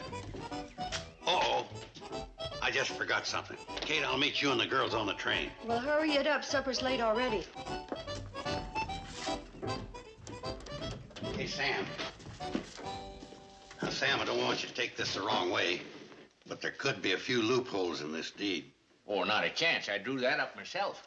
Well, that's just the point. As our attorney, you might sneak in a few. I guess I could do that. But as county clerk, I'd be bound to catch them. You might not notice them. Bound to. And as sheriff, I'd have to arrest myself. Well, as county judge, you could give yourself a real light sentence. You know what you've just tried to do? You've just attempted to bribe 4 county officials to do something illegal. All right, I'm a reasonable man. We'll do it legal then. Look it up in the book. All right, I'll get my do-it-yourself Blackstone.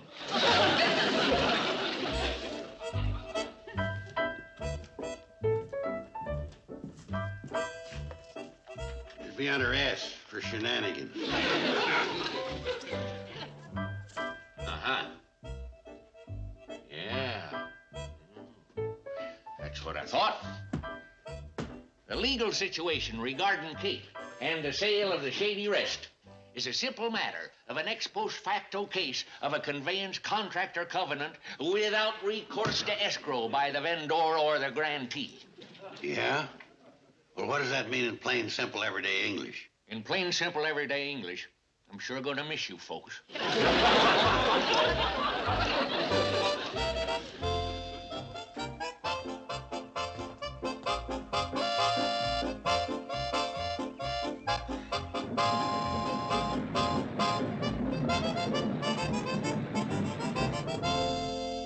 I thought you'd never get back. Well, it took us a little longer than we figured. You must be starved. I'll start supper right away. That can wait. Oh. Well, here's your deed. Mrs. Bradley, I'm going to be very direct. I'd like to back out of our deal. You mean you don't want to buy the Shady Rest? I'm sorry, I really wanted to. But I haven't written a dozen words since you left. I couldn't. The place has been like a big empty barn. I realized that what made me happy here wasn't the hotel or the peace and quiet. It was the spirit of the place. The nice, warm feeling that you and the girls and Uncle Joe give it. Without you all here, I wouldn't stay a week. I hope you're not disappointed. Disappointed? Mr. Deming, I didn't think I would ever say this again for the rest of my life. What? You have just made me the happiest woman in the whole wide world. That's wonderful. Well,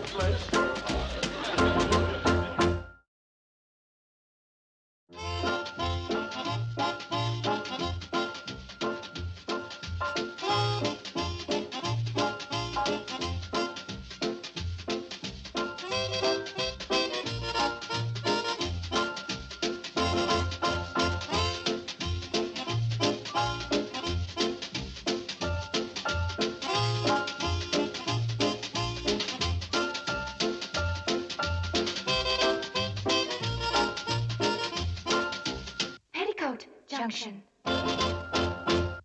This has been a Filmways presentation.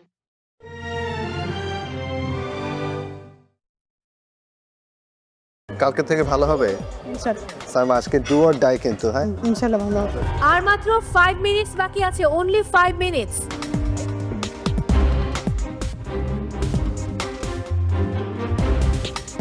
Saima কি অবস্থা আজকে পাতুরি করেছি nice ইলিশ মাছ আর কচু দিয়ে আর একটা piece করেছি ওই মান কচুটা দিয়ে কালকে থেকে ভালো হবে ইনশাআল্লাহ সাইমা আজকে ডু অর ডাই কিন্তু হ্যাঁ ইনশাআল্লাহ ভালো হবে থ্যাংক ইউ পার্টিসিপেন্টস আর মাত্র 10 মিনিট বাকি আছে এই 10 মিনিটের মধ্যে কুকিং কমপ্লিট করতে হবে কস্টিং কিচেন ক্লিনিং এবং প্লেটিং সো যত দ্রুত সম্ভব বাকি সবগুলো কাজ শেষ করুন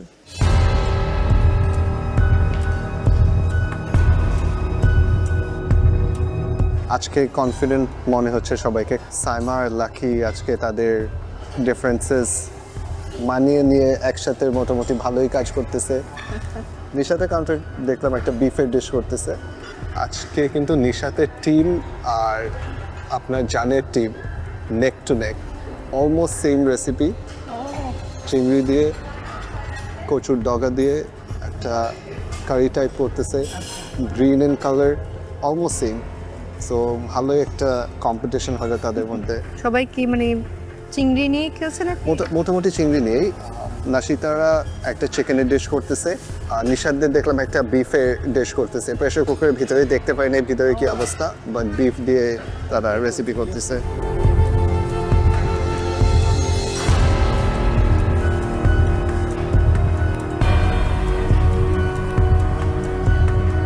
আর মাত্র 5 মিনিটস বাকি আছে only 5 মিনিটস এই 5 মিনিটসের মধ্যে প্লেটিং কমপ্লিট করতে হবে costing and kitchen cleaning so হাতের সময় একেবারেই কম প্লিজ হারি আপ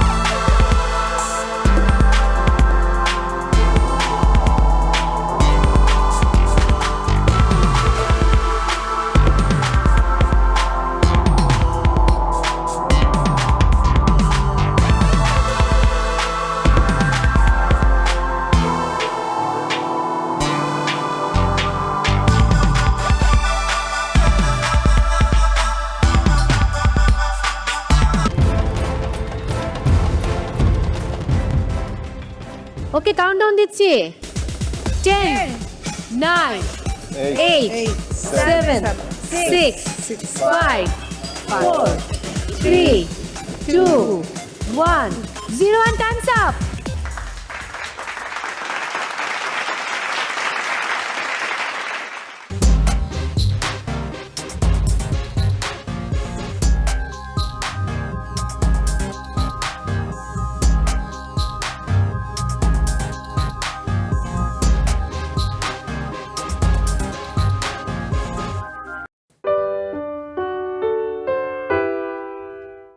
টেস্ট খুব মজার one of the best mashed potato wow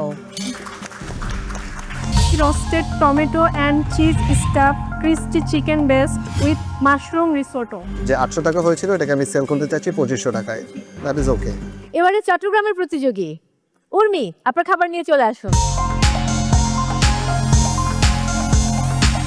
chicken pi with pan juice সাথে ছিল ম্যাশড পটেটো উইথ সতে পেঁয়াজ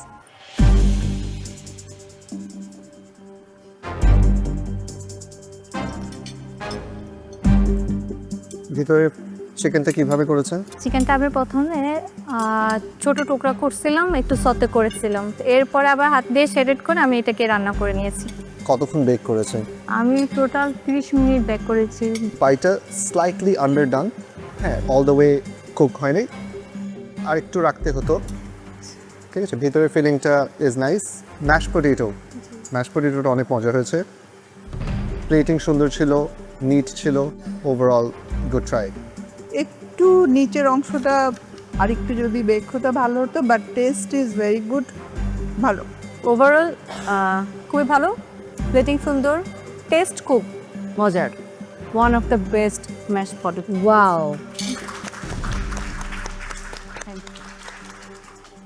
কস্টিংটা পুরোপুরি প্রপার হয় নাই। কস্টিংটা আগেন আমি সবার জন্যই বলবো, ওভারঅল এই প্লেটিংয়ে কস্টিংটা লাগবে। এই প্লেটটা বানাতে আমার কত টাকা লেগেছে আর এই প্লেটটাকে আমি কত টাকায় সেল করতে পারি, ঠিক আছে? সো কস্টিংটা প্রপার হয়নি। Thank you.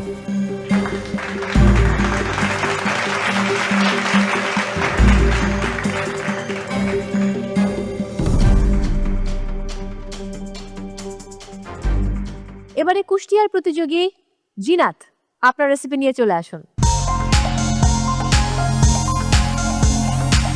Roasted tomato and cheese stuffed crispy chicken based with mushroom risotto.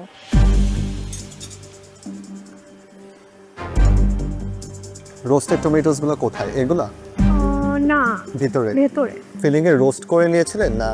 ওভেনে হচ্ছে রোস্ট করেছিলাম। ফার্স্টে হচ্ছে একটু শ্যালো ফ্রাই করে হালকা ছটি করে নিয়ে ওইটাকে আমি ডেকে দিয়েছিলাম। সো আপনার রেসিপিতেই যখন বলা আছে যে রোস্টেড টমেটোস, ওটার উপর ফোকাসটা দিতে হবে, রাইট? সো টমেটোসগুলো ভিতরে কাঁচা মনে হয়, ইটস নট ফুললি রোস্টেড।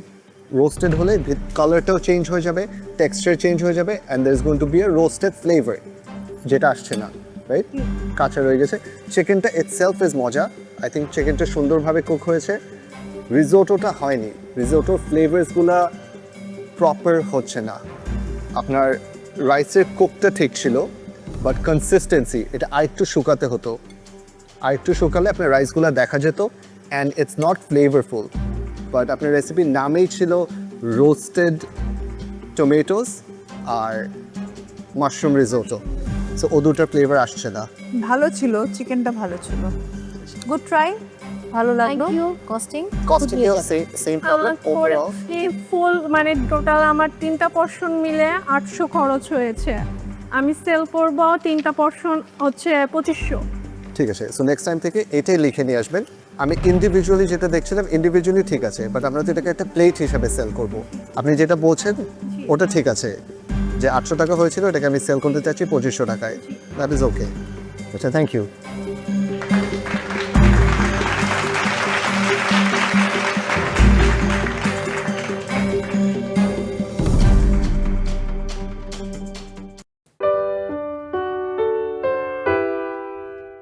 প্রত্যেক প্রতিযোগীর জন্য মেন্টার্স টাইম থাকছে 5 মিনিট করে। আজকে আমাদের ফিশ ফিউশন এই সেগমেন্টের জন্য রাঁধুনি গ্রোসারিতে যাওয়ার সময় থাকছে 15 মিনিটস, আর কুকিং টাইম থাকছে 1 আওয়ার। আর পূর্ণিমাপু, মেন্টরদের সময়টা তো দেওয়া হবে নিশ্চয়ই? অবশ্যই থাকছে। প্রত্যেক প্রতিযোগীর জন্য মেন্টার্স টাইম থাকছে 5 মিনিট করে, যাতে আপনাদের কুজিন এবং সেই সাথে রেসিপিগুলো ভালো করে যাতে বুঝিয়ে দিতে পারে।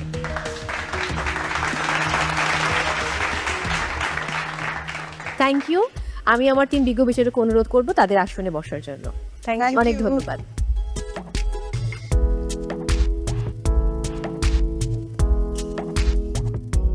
মেন্টরস, প্লিজ বসবেন আপনারা।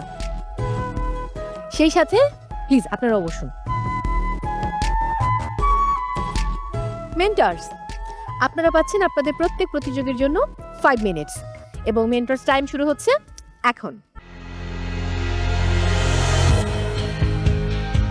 ফিশ যেটা আপনি ভাজবেন, এখন আপনি একটা চিলি অয়েল বানাবেন। হাফ করে এই যে চাংগুলো থাকে না, ফিশটা অ্যাকচুয়ালি হাইলাইট হতে হবে। বিকন সুগার ফিশ সল্ট দিলা, টেস্টটা দিলাম। আপনি আমাদের হলুদের অর্ডার লিখে নিন, টাইমটা বেশি নেই। যে কারিটা আছে, কারিটা অনেক ফ্লেভারফুল, অনিয়ন সুপে যে কালারটা হয় ওই কালারটা হবে। যখন আমার মেন্টর আমাকে খুব সুন্দর করে বুঝিয়ে দিয়েছে আসলে এই কুইজিনটা এভাবে করতে হবে, তখন আমার কাছে মনে হলো যে এটা অনেক অনেক অনেক সোজা এবং সরল একটা রেসিপি, আমি পারবো। খুব দিকে হচ্ছে কারিটা দিবা, ফিলিংটা হচ্ছে কি মাছের ফিশ সস, ওটা লেমন জুস আর টেস্টিং ফ্লেভার হিসেবে যেগুলো কোনো অপারেশন নেই। মালয়েশিয়ান কুজিন পাওয়ার পর থেকে আমার মাথায় কাজ করছে যে আমি আজকে একটা ফিশ ফ্রাই টাইপের কিছু করতে চাই। যখন আমার মেন্টরের সাথে এটা নিয়ে কথা বললাম, তখন উনি আমাকে বলল যে আমি করতে পারি, কিন্তু সে আমাকে অনেক কিছু সাজেস্ট করলো যেটা দিয়ে আমার ডিশটা আরও বেটার হতে পারে। ভালো করে so best of luck, good luck. Okay, thank you. আমি স্পাইসেসগুলো ঠিক কোন যে সস দরকার এটার মধ্যে, হ্যাঁ এখানে হচ্ছে আপনার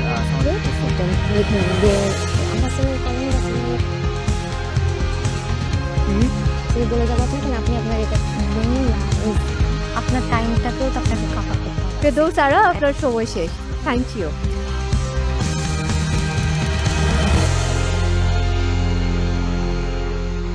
পার্টিসিপেন্টস, এবারে রাধুনী স্টোরে যাবার পালা। আর আপনারা সবাই জানেন রাধুনী স্টোরের জন্য আপনাদের সময় হচ্ছে 15 মিনিটস। সো আপনাদের সময় শুরু হচ্ছে এখন।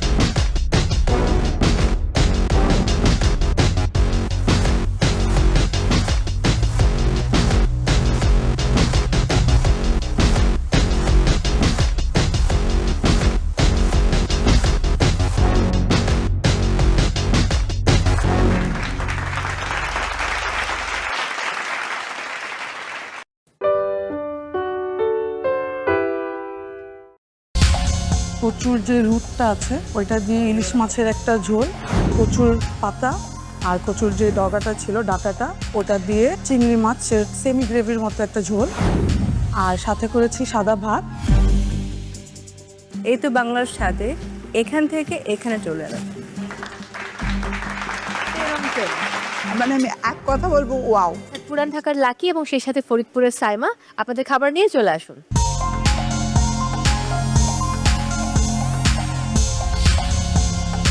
আজকে বানিয়েছি সাদা ভাত, কচুরির ইলিশ মাছের পাতুরি আর কচু ঘোটা, সাথে কচু ভাজা।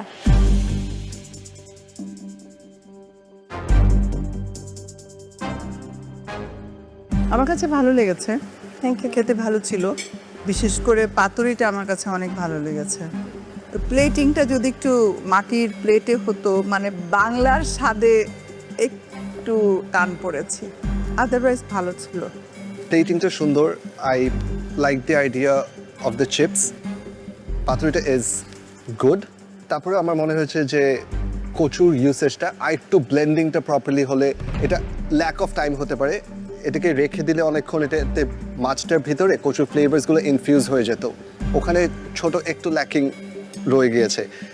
Best part about the dish is the fries. ফ্রাইজটা খেতে মজা লাগতেছে। কচুর যে ঘোটা করেছে সেটা 5 ফোড়নের কালো জিরা পরিমাণটা অনেক বেশি হওয়াতে একটু তেতো লাগছে। আজকের প্লেটিংটা আরও ইমপ্রুভ করা উচিত ছিল, দেখা যাক কী হয়। কস্টিংয়ে কিছু আইটেমস মিসিং আছে। লেবুর কস্টিং ধরেনি, লেবু তো part of the plate, right? এই যে ডিটেলসগুলো মিসিং আছে এখানে। কিউ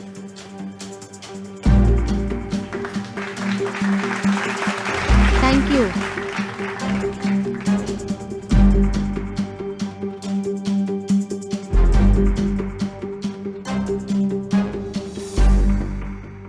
এবারে টিম এইচ, ঢাকার সেজুতি এবং জয়পুরহাটের কুমো, আপনাদের রেসিপি নিয়ে দ্রুত চলে আসুন।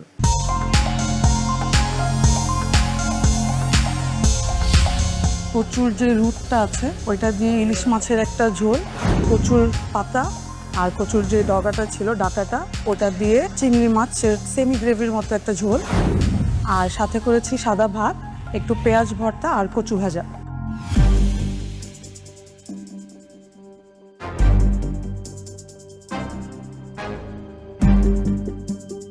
You guys understand food, you guys understand cooking, you guys understand ingredient. আমি জানি না গত এপিসোডে কি হয়েছিল। What a comeback. Wow, What a comeback. Thank you very much. মানে আমি এক কথা বলবো, ওয়াও। সব কিছু অসম্ভব সুন্দর, এবং কচুর যে ডোগাটা যেটা, ওটা এত ফাইনলি মানে পুরো মুখে দেওয়াতে মেল্ট হয়ে গেল, ভিতরে উপরের বাগারটা ভালো ছিল, আর মাছের সাথে যে কচুর যে কাঁটাটা, আমি বলেছিলাম যে হাফ মুন, আসলে সেটাই হয়েছে। সব কিছু everything was very nice, fabulous. Thank you, thank you. আমার আর কিছু বলার দরকার আছে? বললে ভালো হয়। এটাই বিশ্বাস হচ্ছে না যে গত পর্বে আপনারাই ছিলেন, ওই ডিশটা আপনারা প্রেজেন্ট করেছেন, এই পর্বে আপনারাই সেম এই তো বাংলার স্বাদে এখান থেকে এখানে চলে এলেন। কস্টিং জান ফেরত এসেছে আবার ভেরি নাইস কস্টিং এ গতকালকে যে প্রবলেমটা ছিল ওটা আজকে নেই নাইস ঠিক আছে সুন্দর উনি যখন বলেছে যে ওনার জান ফেরত এসেছে তখন আমি বলবো যে আমার জানের পানি ফেরত এসেছে বিকজ 2 দিন ধরে 2 এপিসোড ধরে খুব নার্ভাস ছিলাম যে কি হবে না হবে সো ওনার কাছ থেকে অ্যাপ্রিসিয়েশন পেয়ে খুব ভালো লেগেছে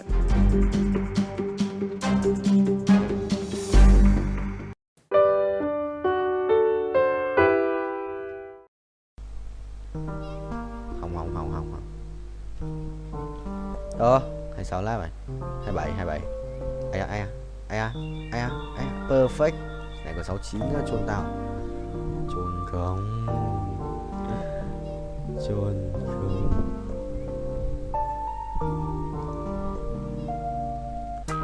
Continue without account consumer What the hell Dạo này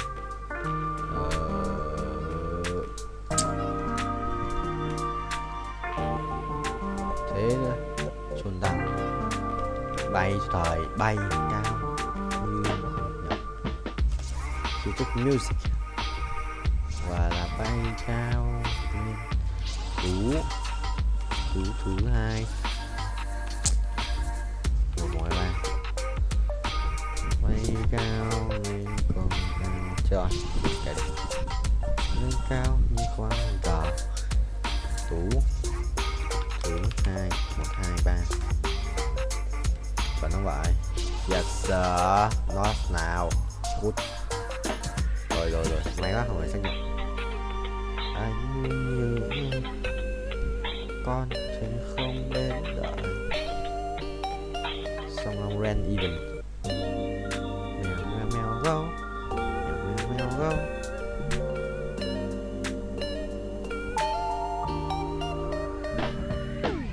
chào nó vậy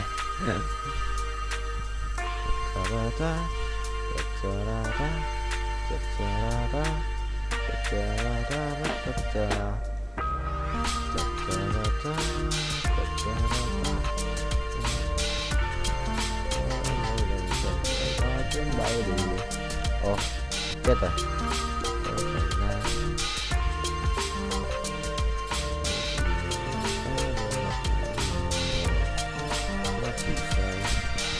ok rồi thấy trở thấy ở đây cái binh chi linh điều khiển rồi xôn tao không không hiểu lấy hết đồ rồi sao đánh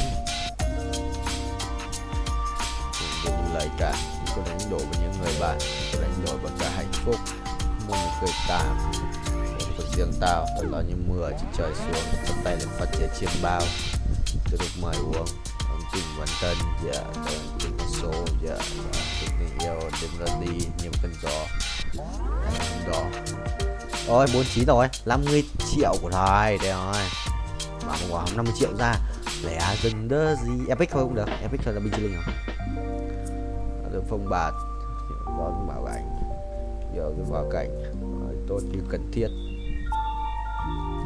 không nói tập chỉ quan sát lòng lấp lánh ở trong con rác bình tao quan làm năm khác thành công khá dễ khi ta vượt lên nhưng mà lúc ấy thì đã quá trễ Bình 50 triệu rồi bay màu trong một nốt nhạc Bình quá hay cách tiêu tiền trong mai anh nhầm với blog đồ bữa cải có sao bay ít nhỉ 74 đồ của riêng tao lọ những người chưa rơi xuống thời phát triển chiêm bao mời uống con người tưởng họ sống họ không rồi sân có những dân tục đặc công thuần tục những vấy bẩn đục mày cầm lục giờ black cả từ đó mặt mày thì black cả dễ hại được cái trách tao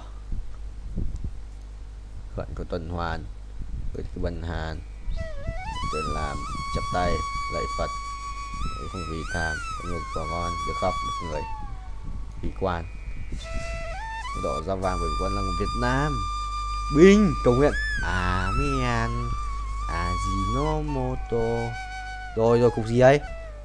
Epic. Rồi hay rồi, mày hay. Epic 14k. Chứ là tiền đấy. Nhầm.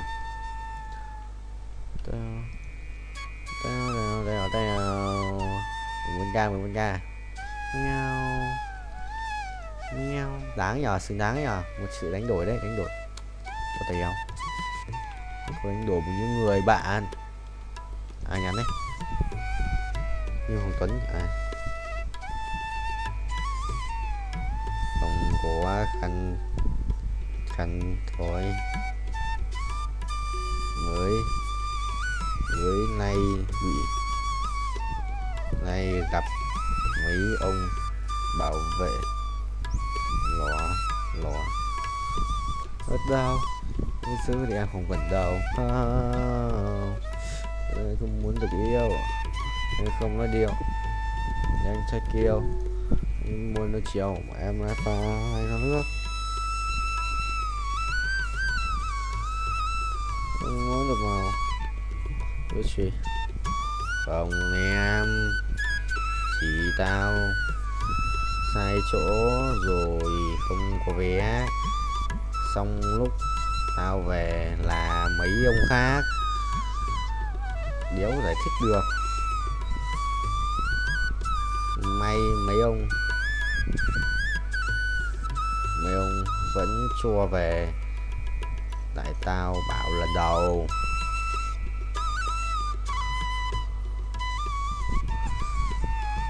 Rồi kiếm 50 mờ lại, sự quay lại mà sướng tay ấy nhở. Đúng à, nhiệt.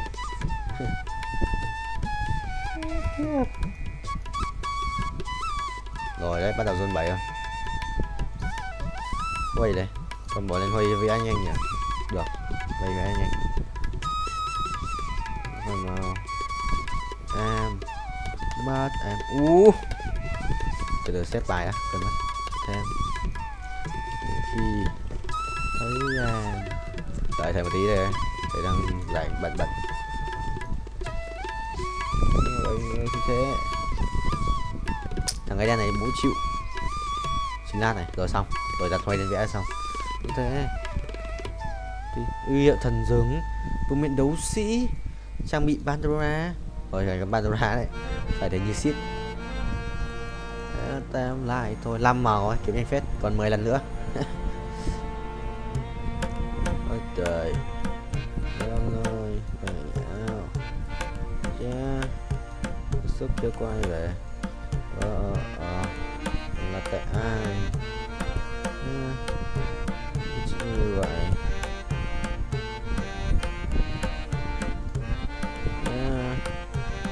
Chưa quay về. Tại ai như vậy. Rồi xong, rồi xét này. Phút giây gần nhau. Mèo. Fuck. What the fast. So good, so fast, bro. Fast. Mua. I need more speed. Yes sir, bro. Perfect at 10%. Ok bro. Michelin này đỏ nhỉ. Như pet xịn quá. Đừng đổ ai thôi. Uầy, rồi có thằng hack ở đây rồi.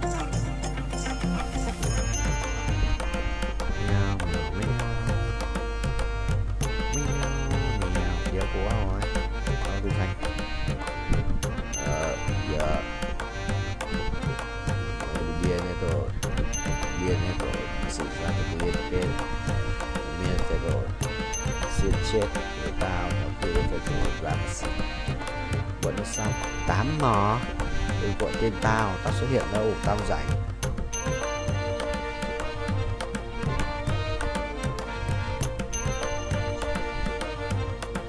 Đừng nói đừng gọi lâu chạy. Sen khoảnh khắc ban đêm chụp người. Xong mấy ông lúc về cứ bảo tao sao không sang kia lấy vé.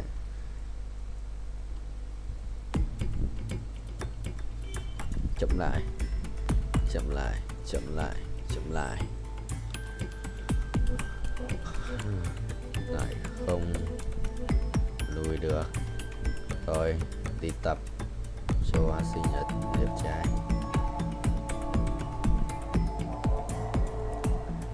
Lời nói đôi khi chỉ buông ngủ. Cười trên môi là dáng loạn âu lo lại thật bọn ruồi thì sao có 35 máu này. Phát triển hòa bình sao đâu có khi tại Phật. Mày hầm mấy nó fix phẩy chú mày nhưng bạn quá nhanh. Binh, ô trời, chết rồi. Bà là biết lên đinh ở có chưa không? Bọn tao xin cáo sáng sớm chưa, tự chưa không? Rồi cộng 1,92 chưa? Hãy nói xin chào. Còn nếu không cho tao biết mày đang team nào. Thì đừng ổn một chuyện. Đèn ấy, tụi em có 35 máu bọn cái bài quỷ như vậy. 440 là phải chết 8, mình mới chết 7. Sợ đéo anh. Mẹ phê rồi.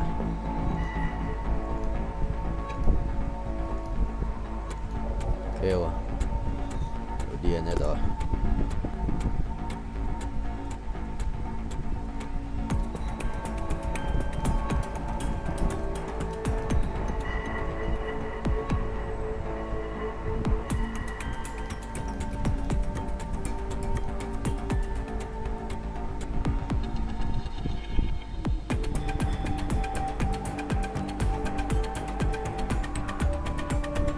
Vấn đề gì? Đồ nếu cô quá, nếu biết sống không? Cho nếu chịu. Thôi trận này ngủ làm nào, đánh trận sau hẳn rồi. Trời tận nhà carry cái đúng như đéo đánh. Giát hớt à? Mày thích hớt không? Giát hớt. Mày thích hớt không? 10 cú rồi, 5 lần nữa, Bình. Rồi sắp chết rồi đấy, 23 máu. Sống được đến qua giao chim. Hôm nay ông ba cũng đánh được đâu. Và ta một phen anh chị kịp nhìn về phía chúa. Leo em muốn thì cả thế giới của ai lương là anh sẽ là kẻ thù của ô.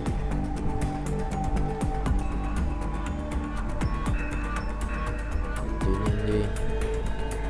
Tự tin nhỉ. Chỉ nên bước xa làm sao.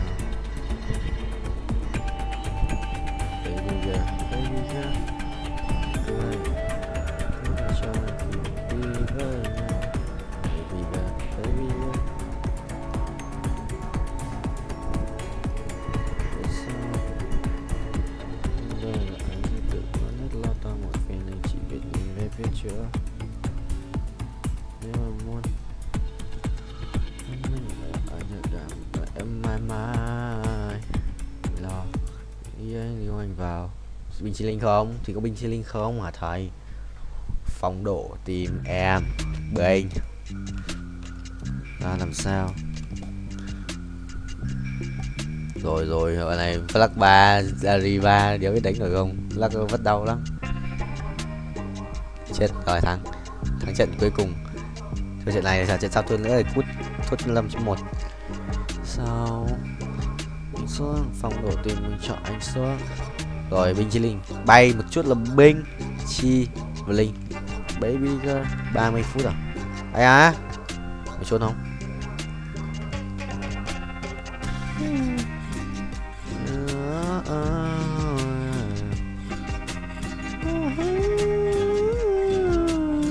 Bình xoay đều xoay nhanh à? Cậu bánh ra con tắc kia hoa ở trong kia cút rồi, tắc hoa yếu nhất trong mấy con xịn quát ly nhưng mà yếu. Thế là thầy cho cút rồi, quên mất.